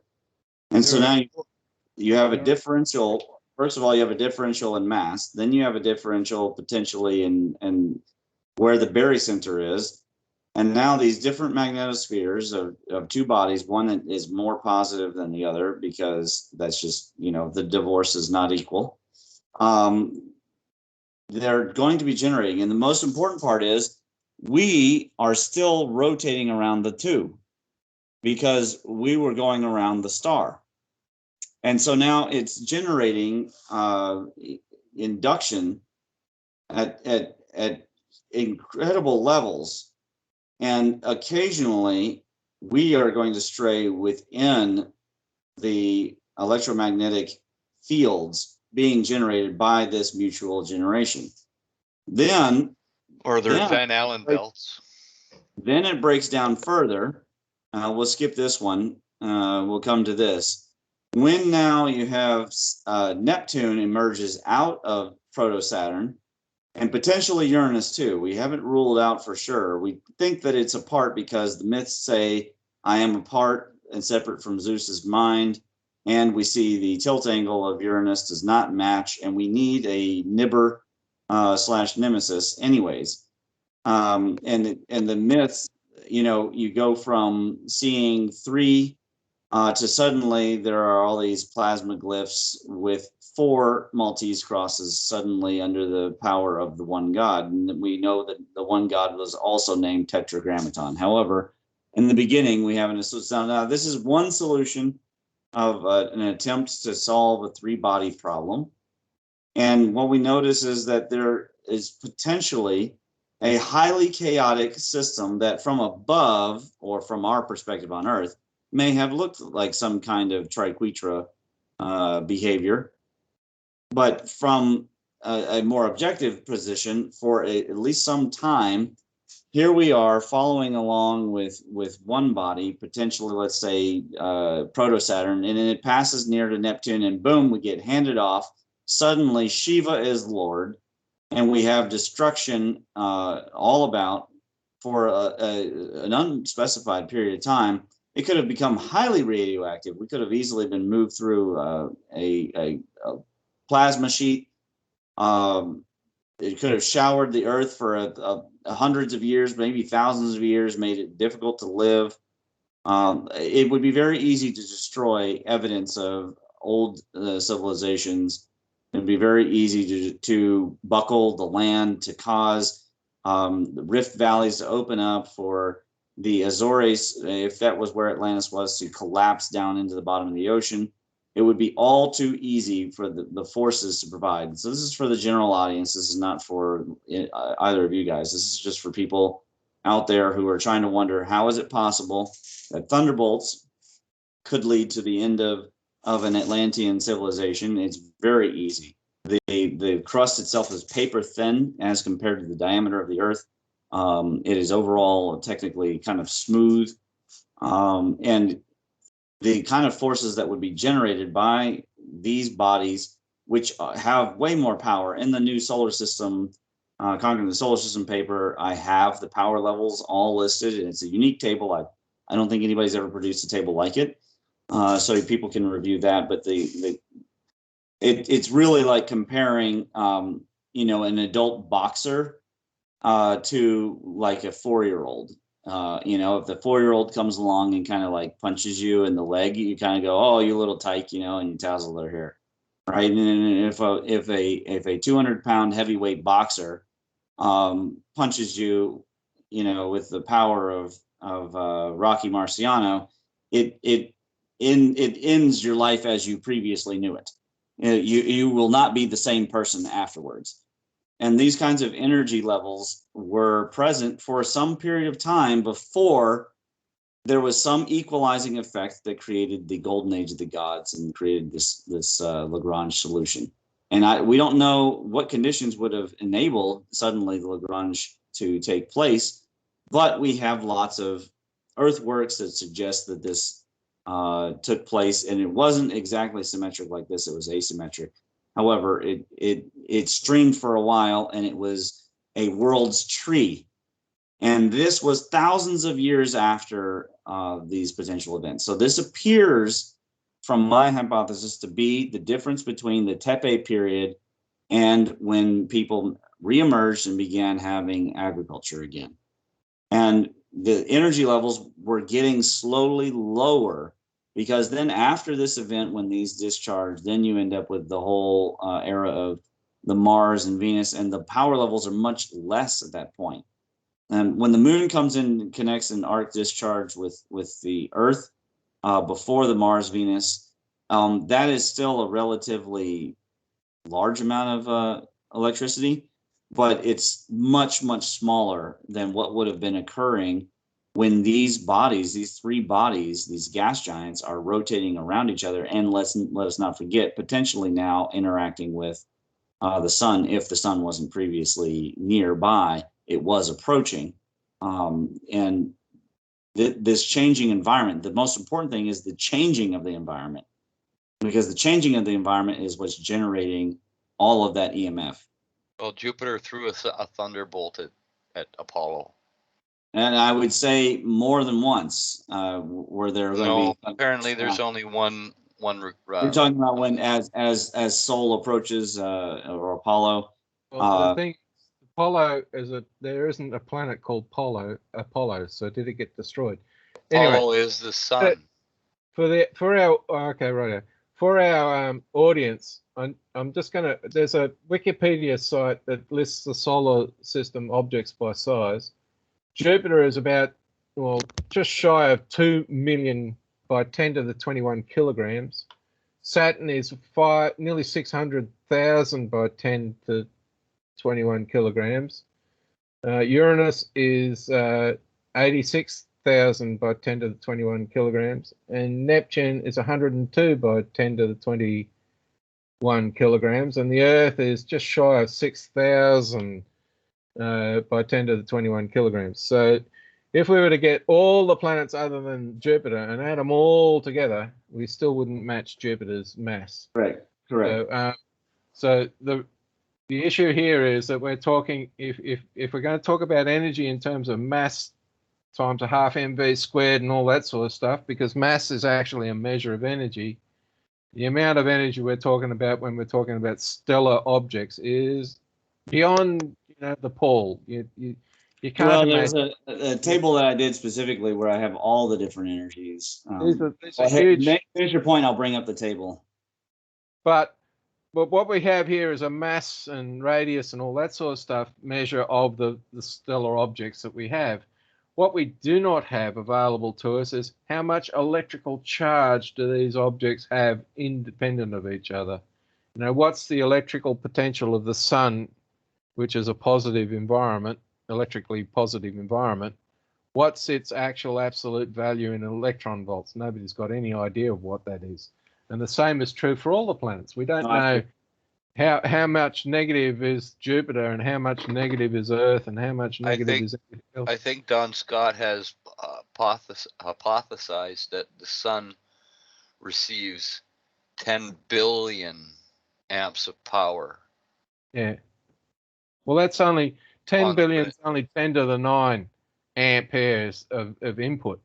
And yeah. I've been talking about electrical discharges into the sun that are 10 to the 70 electron volts. And I don't know what that turns into in terms of current input. But, with the orders of magnitude, 10 to the 9 is nothing like 10 to the 70. Well, to give the audience some idea of what Robert's going on about here is that just using kinetic energy, we end up in terawatts for 10 to the 21 terawatts for Jupiter, and when we look at thermal radiation coming off of them. Again, we end up at like 10 to the 6 terawatts. But so far, what they've measured, they're coming back with voltage and amperage that is looking like it's in the 10 to the 7. Here we got 10 to the 11 for megawatts. So they're clearly missing some amount of information. These scales, I would not saying that they have to be in the same area. We got 10 to the 6 terawatts down here and 10 to the 21 terawatts up here. But they're coming back with electrical measurements. They know the electricity is there. So the mainstream is definitely our mainstream is correct. But the standard model people who run around saying there's no electricity in space, those people are full of shit. But the problem is they're coming back with numbers that just are way too low. It'd be interesting to find a way to calculate how much you can see the magnetic fields here, and you can see, of course, the gravitational fields, the gravitational forces. It'd be interesting to find a way to calculate the relative equivalent power for those. I guess you would have to assign for the gravity. You'd have to assign some kind of specific object size, but either way, I'm thinking it's not going to come back in the megawatt range. So the question is, what are we missing? And this is what Robert's on about, is that we have not found any really reasonable way to measure how much charge is actually contained as a reservoir of charge in these bodies. If we were in an electrically in between two electrical potentials, like let's imagine we're in between two dirty great big capacitor plates, and we're trying to measure electrical potential inside that environment. The electrical potential we're measuring inside that environment is different because we've got a potential around us. If we were outside that potential, we'd get a different measure. So trying to measure these things inside the solar system is the potential is in an environment that's determined by the electrical value of the sun and the electrical value of the heliopause. And all our measures will be based upon that range. And if we're close to one of these surfaces, like if we're closer to the sun, the value we would read on Mercury, for example, for electrical values versus the sun would give a measure of Mercury's electrical potential. But if we moved Mercury to a different location in the solar system, we'd have a different measure because of where we are potentially to the higher voltage levels or lower voltage levels, depending on what you're doing. So trying to measure voltage levels like that is incredibly difficult. And you've got to really think this stuff through properly. The reason why the planets don't get hit by an electrical energy discharge regularly is because the lightning bolt is negative and the planet is negative, and there's two things. It could also be the permittivity of free spaces, actually pretty prohibitive. Discharge that occurs goes around the planets, and it's looking for the positive point where it's going to tap into to balance out. So for an electrical discharge to hit the Earth has got to look like a positive anode for the electrical bolt to whack into, and that's a little harder to achieve. And one way of doing it is that you look at the electrical field mechanism. So if the Earth is rotating its electrical field clockwise and the lightning bolt is anti-clockwise, they're going to walk away from each other. They're going to attract to each other. Sorry. So the Earth would look from the lightning bolt as a positive discharge point, even though both the lightning bolt and the Earth are electrically negative. But if they were rotating in the same direction, let's say the lightning bolt and the Earth were rotating clockwise, they would both look electrically negative to each other and they would diverge from each other. So there's a lot more understanding that's needed before we appreciate what really goes on in electrical dynamics. And we forget the rules. We go to university and they teach us, you do this formula and you produce, volts and amps and all the rest of it. But, do we have a correct understanding of the actual dynamism that's producing these effects? And one of the things is that I'm beginning to think that what we call electrical resistance in a circuit is actually a measure of how much the magnetic effects slow down the flow of electrical energy.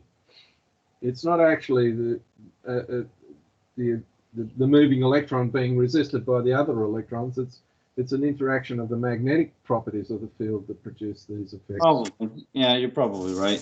I want to point out to people that the some of these Birkeland currents, if you look here, Jupiter's south pole, this particular storm had a so-called storm emerged in November of 2019, right around the old COVID. And it was headed towards conjunction. It emerged, and it was the current, the size of that, just that particular portion of the current, because there's an argument to be made for the Birkeland current being actually the entire hexagon here, or protect even the width of Jupiter itself, the diameter. But even just this structure is the size of the Earth. So Andy Hall's theory that under certain conditions, changes in the solar system, if there was enough energy in the environment for there to be a giant vortex centered over Utah, Rick? Where's it centered? Over Mexico, or I think it was, might have been over Arizona. I can't recall now. Sorry, what was? Andy Hall's vortex. He had it centered over, I think it was over, it might have been over New Mexico. I can't recall now. I think it was over California, wasn't it? Over California. Okay, well, either way, it was a vortex that was, whatever, more than a third the size of North America. Might have been the Four Corners. It's quite potentially possible. I mean, we look here, the one down here in the southeast corner of this hexagon is the size of Texas itself. So it's very, very easy. The amount of energy, it's very difficult for people to imagine energies of this kind of power, and these kinds of power level. That's why they resort to, and this would be my other point, Robert, is that we resort to what we're familiar with, like nuclear blasts, and they just don't compare. I mean, when we look at Shoemaker-Levy 9's impact, so-called impact into gas, the explosion being larger than Earth, when the actual comet itself, the fragments, the whole comet wasn't even bigger than the island, the island of Manhattan, let alone then you have these fragments. So it's very tough for people to understand what kind of energy levels we're talking about, and that's why it's very important to use a step potential mechanism for the destruction of the megafauna. The crater that's outside of Flagstone in Arizona, is it? Is it in Arizona crater? Yeah, Beringer crater. That crater, they've done calculations on the thermal pulse that would occur, and if you're out in the open within 1,000 miles of that impact event, you just got cooked. Yeah, but it's square. It's not. It's not an impact crater. It's square. Well, the reason why they got Beringer got interested in it, he thought he was going to find a huge quantity of iron, and couldn't find it. And so the geology guys said, they tried to explain it, and it was a volcano, and then, no, a volcano couldn't do it. And then, eventually they came to the conclusion that it was some sort of bollard impact, but it could well have been, and most likely was, a thunderbolt event. It seems to be almost certainly, because it's time. It's not even square. Rick, I've said this to you before, man. It's octagonal. I mean, look at it from above. It's octagonal. Well, the corners are rounded. You can see that they're rounded. Well, you can see also that look at the bottom side here. It's definitely it looks like these are angles. These are angles. They're not rounded. These are angles. This over here, this is erosion. That event was supposed to have occurred when 70,000 years ago. Correct. And here's the interesting thing: is that some hundreds of feet underneath the rock and soil has not even been disturbed. All the nanospherals are happening on the upper surface. On the surface, yeah. Is that crater is supposed to be 70,000 years old, isn't it? Let me go back to the wiki here. What does it say? 45,000. Yeah, I mean they're just guessing here, obviously. Right. Things that have occurred. If it occurred 70,000 years ago, you have Lake Toba, which is in Sumatra, that blew up 70,000 years ago as a supervolcano event. And if the timing of these things is, within a 24-hour period of each other, then this crater could easily be explained by an electrical discharge due to the volcanic eruption in Indonesia at the time, because they're almost on the opposite side of the planet. So what you've got with these hypervolcanic eruptions, which is what they're termed, is in a very short period, 15 to 20 minutes, the volcano spits out, it's like a pimple being squished. It fires up a jet of rock that goes out of the atmosphere into the ionosphere. It's got to come back down. It's got to come back down somewhere. And when it's coming back down, this is a plasma trail coming back down. So we're going to have a discharge event because of the ionosphere back down onto the surface as this thing follows it back down through the atmosphere. So, there are more than one way of explaining some of these events. And the fact that it's all not exactly circular, it's got the shape. Well, I can show you that it's not. It's that this one's not a bolide, not just because of its current shape, but we can compare it with the pair of bolide. What I'm going to say, craters in Kentucky. We have two of them, and they both have bow shocks. There's no doubt that something smacked into something. 50,000 years ago, I mean, it seems to be a guess. 10 megatons of TNT seems to be kind of small. This could have been the equivalent of a Paradian thunderbolt having a small crater beam that comes off. Maybe this is a stray beam from a larger bolt. The shape of that crater, to my mind, given the shape of electric negative and positive impacts, that looks like a positive electrical discharge into the ground because it's almost square. Whereas if it was a negative electrical impact, it would be hexagonal. To me, this just goes back to the different kind of currents that go into the north and south poles of Jupiter and Saturn. And so this gives me an indication that this one's probably related to the great man, to Zeus. Yeah. So the question is, for the Rocky Mountains and the Himalayas, those mountains don't have to just form from a geological uplift. They can be literally rained from the sky to the ground. And the reason why we can say that is if you look at the geology of the layers, you've got sandstone below, you've got a mix of material all the way to the top, and then you've got the tufting event, which is the volcanic deposit or igneous rock deposit that would occur because we've got a plasma. Well, we should be bringing up. What are those structures called, Rick? The tubes, the vertical ones, not the lava tubes. The vertical dikes. Where they're doing mining. They're mining out of them. Diamond minings. Dikes. No, they're not dikes. Kimberlite pipes. Yeah. Right. Yeah. How do you spell it? Kimberlite.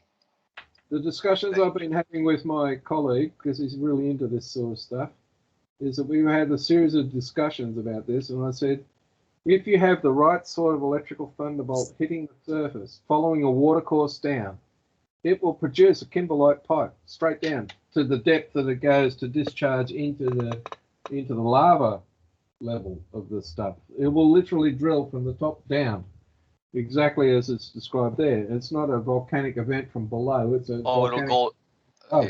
The big discharges went miles into the ground, like into the ground, like probably down to the mantle itself.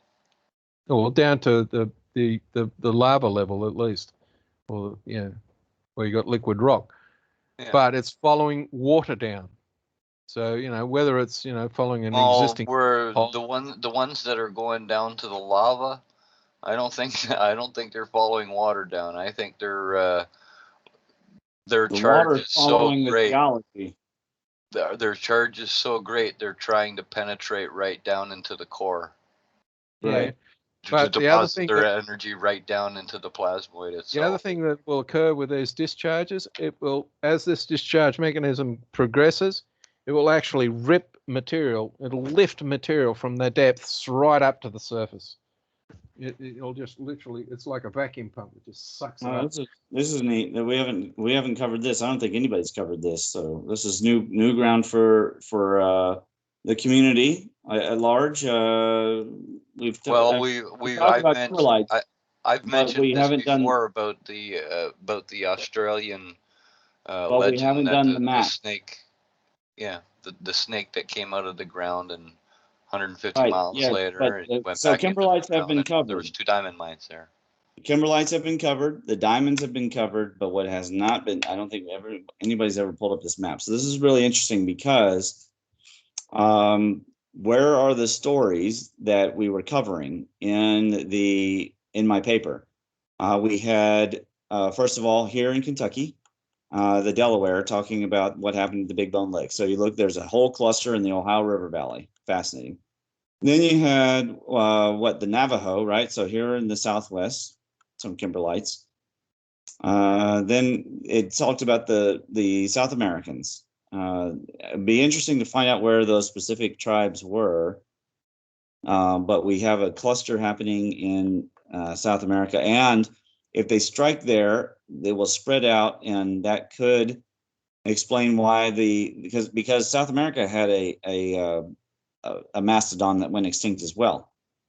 And some other large, not large megafauna, but larger than currently have remained. Let's see. Of course, we have the sites at Bacone and Maputo in the south, and the various Tellinger is little stone circles. So we've got sort of sub-Saharan Africa. Kind of fascinating that it did not appear to do. Maybe it's just we haven't explored the Congo very well. Probably the explanation there. Well, these bolts don't just create diamonds; they also create all kinds of other elements. Yeah. Because we can see a huge cluster of them in the Four Corners area. Yeah. Right. And And also look up there in the Siberia where flash frozen mammoths were occurring. Yeah. In the Australian continent there, the lot that goes from the north to the south, that follows a physical fault line on the continent. And at the top of that, you're talking the Kimberley down to Eucla at the bottom, and across Darwin, the Northern Territory area, and then in the other section, which is near South Australia, the New South Wales, South Australia, and Victoria, that's the Gambia region. And that's where Peter Mungo Jupp shows us footprints and handprints in the stone from the natives running away from the snakes carving the river systems out. Yeah, and that area is where the Australian active volcanic environment is. Right? If volcanoes were to occur in Australia, the Gambia region is where you would find them. There's another thing I'm noticing is the Greenland crater is over in that, it's in that cluster. Yeah. Yeah. Yep. So these things here could well be the signature of a series of electrical discharges into the Earth that originate between planets because of plate approach. It does remind me of a specific map. And I mean, you know, I hate to always keep going back to my paper, but it is pretty handy. I make these things for a reason. Where, shoot, you know, it was in the moon section. So I'm in the plates. Oh yeah, so here's the no, it's not in the moon plates. Where did I cover it?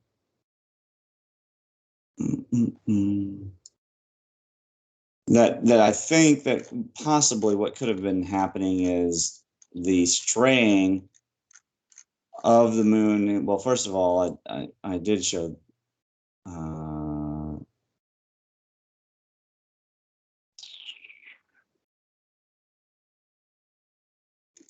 that it's possible the moon was coming in and out as it went across. Well, there's some more evidence that the Carolina Bays are all different angles, and here were the bow shocks of the two Astrobleem versus the Thunderbolt.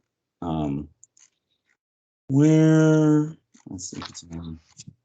Well, essentially, what I'm going on about is that when we have eclipses, when we predict eclipses, we don't see a consistent path of the moon. We see a kind of a wandering, almost chaotic path. And the moon is coming in and out. That's why we get these supermoons, right? Sometimes the moon is actually a little closer than it normally is. Now, if that's the remnant of an exaggerated behavior that was previously happening, we could have had all sorts of trails across the sky. This thing could have been moving, across North America and then got in tight right above South Africa and then went back out. And then when it came back around again, went across Europe and then got in, started approaching, getting tighter towards over India, then really got in tight over Australia, and then passed over and then got further out and then got really tight in over the Siberia there, in which case we could expect that underneath the water that there should be, it should loosen up and then it should get really tight right around where Easter Island is. And if that's true, then there is a mechanism for the buckling of the crust and the sinking of the islands there, of the so-called lost continent.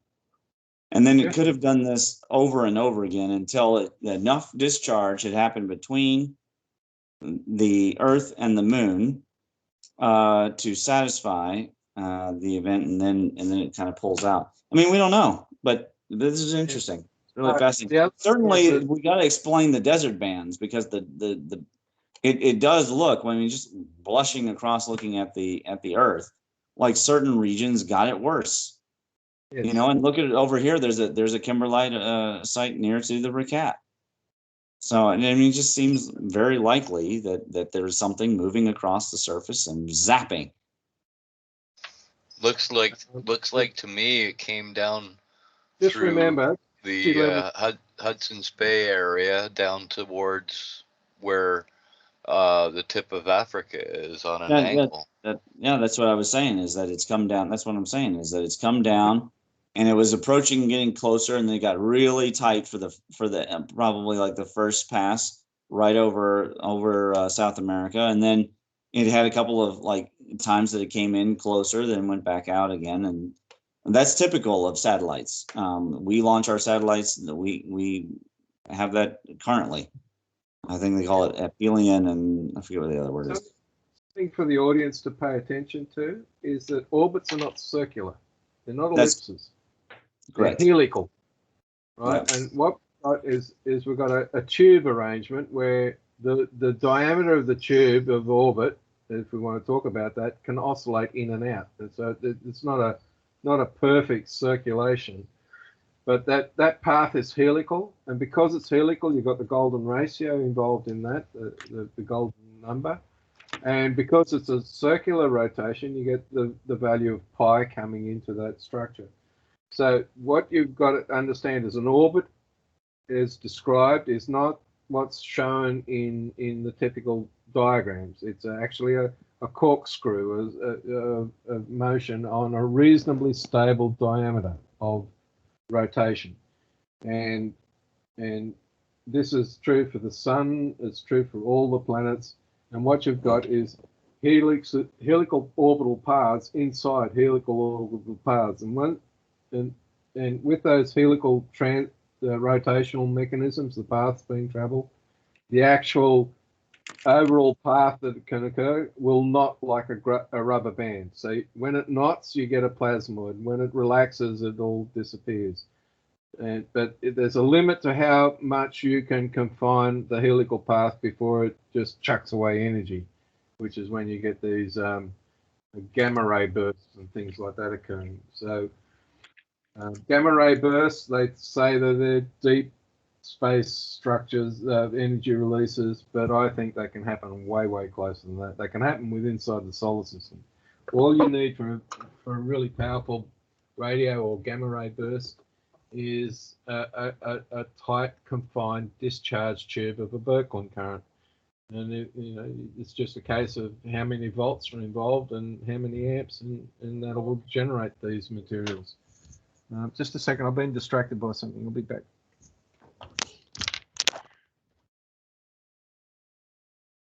Okay. So yeah, I just brought up here on screen. So like the Mars Reconnaissance Orbiter, it can go within miles, honestly, of the surface. This one's 265 miles to way out, over 2,000 miles. So they're elliptical orbits, and there's no reason to suspect that the moon would have been any different when it first approached the Earth. So I'm actually running out of gas here. I'm ready to. Yeah, it's getting late for you. Yeah. We've lost Rick. I'm not sure how that happened. I think I'm going to 1:30 in the morning for you, aren't it? Yeah. It's midnight 30. Yeah. I think I am going to hit the stop recording here.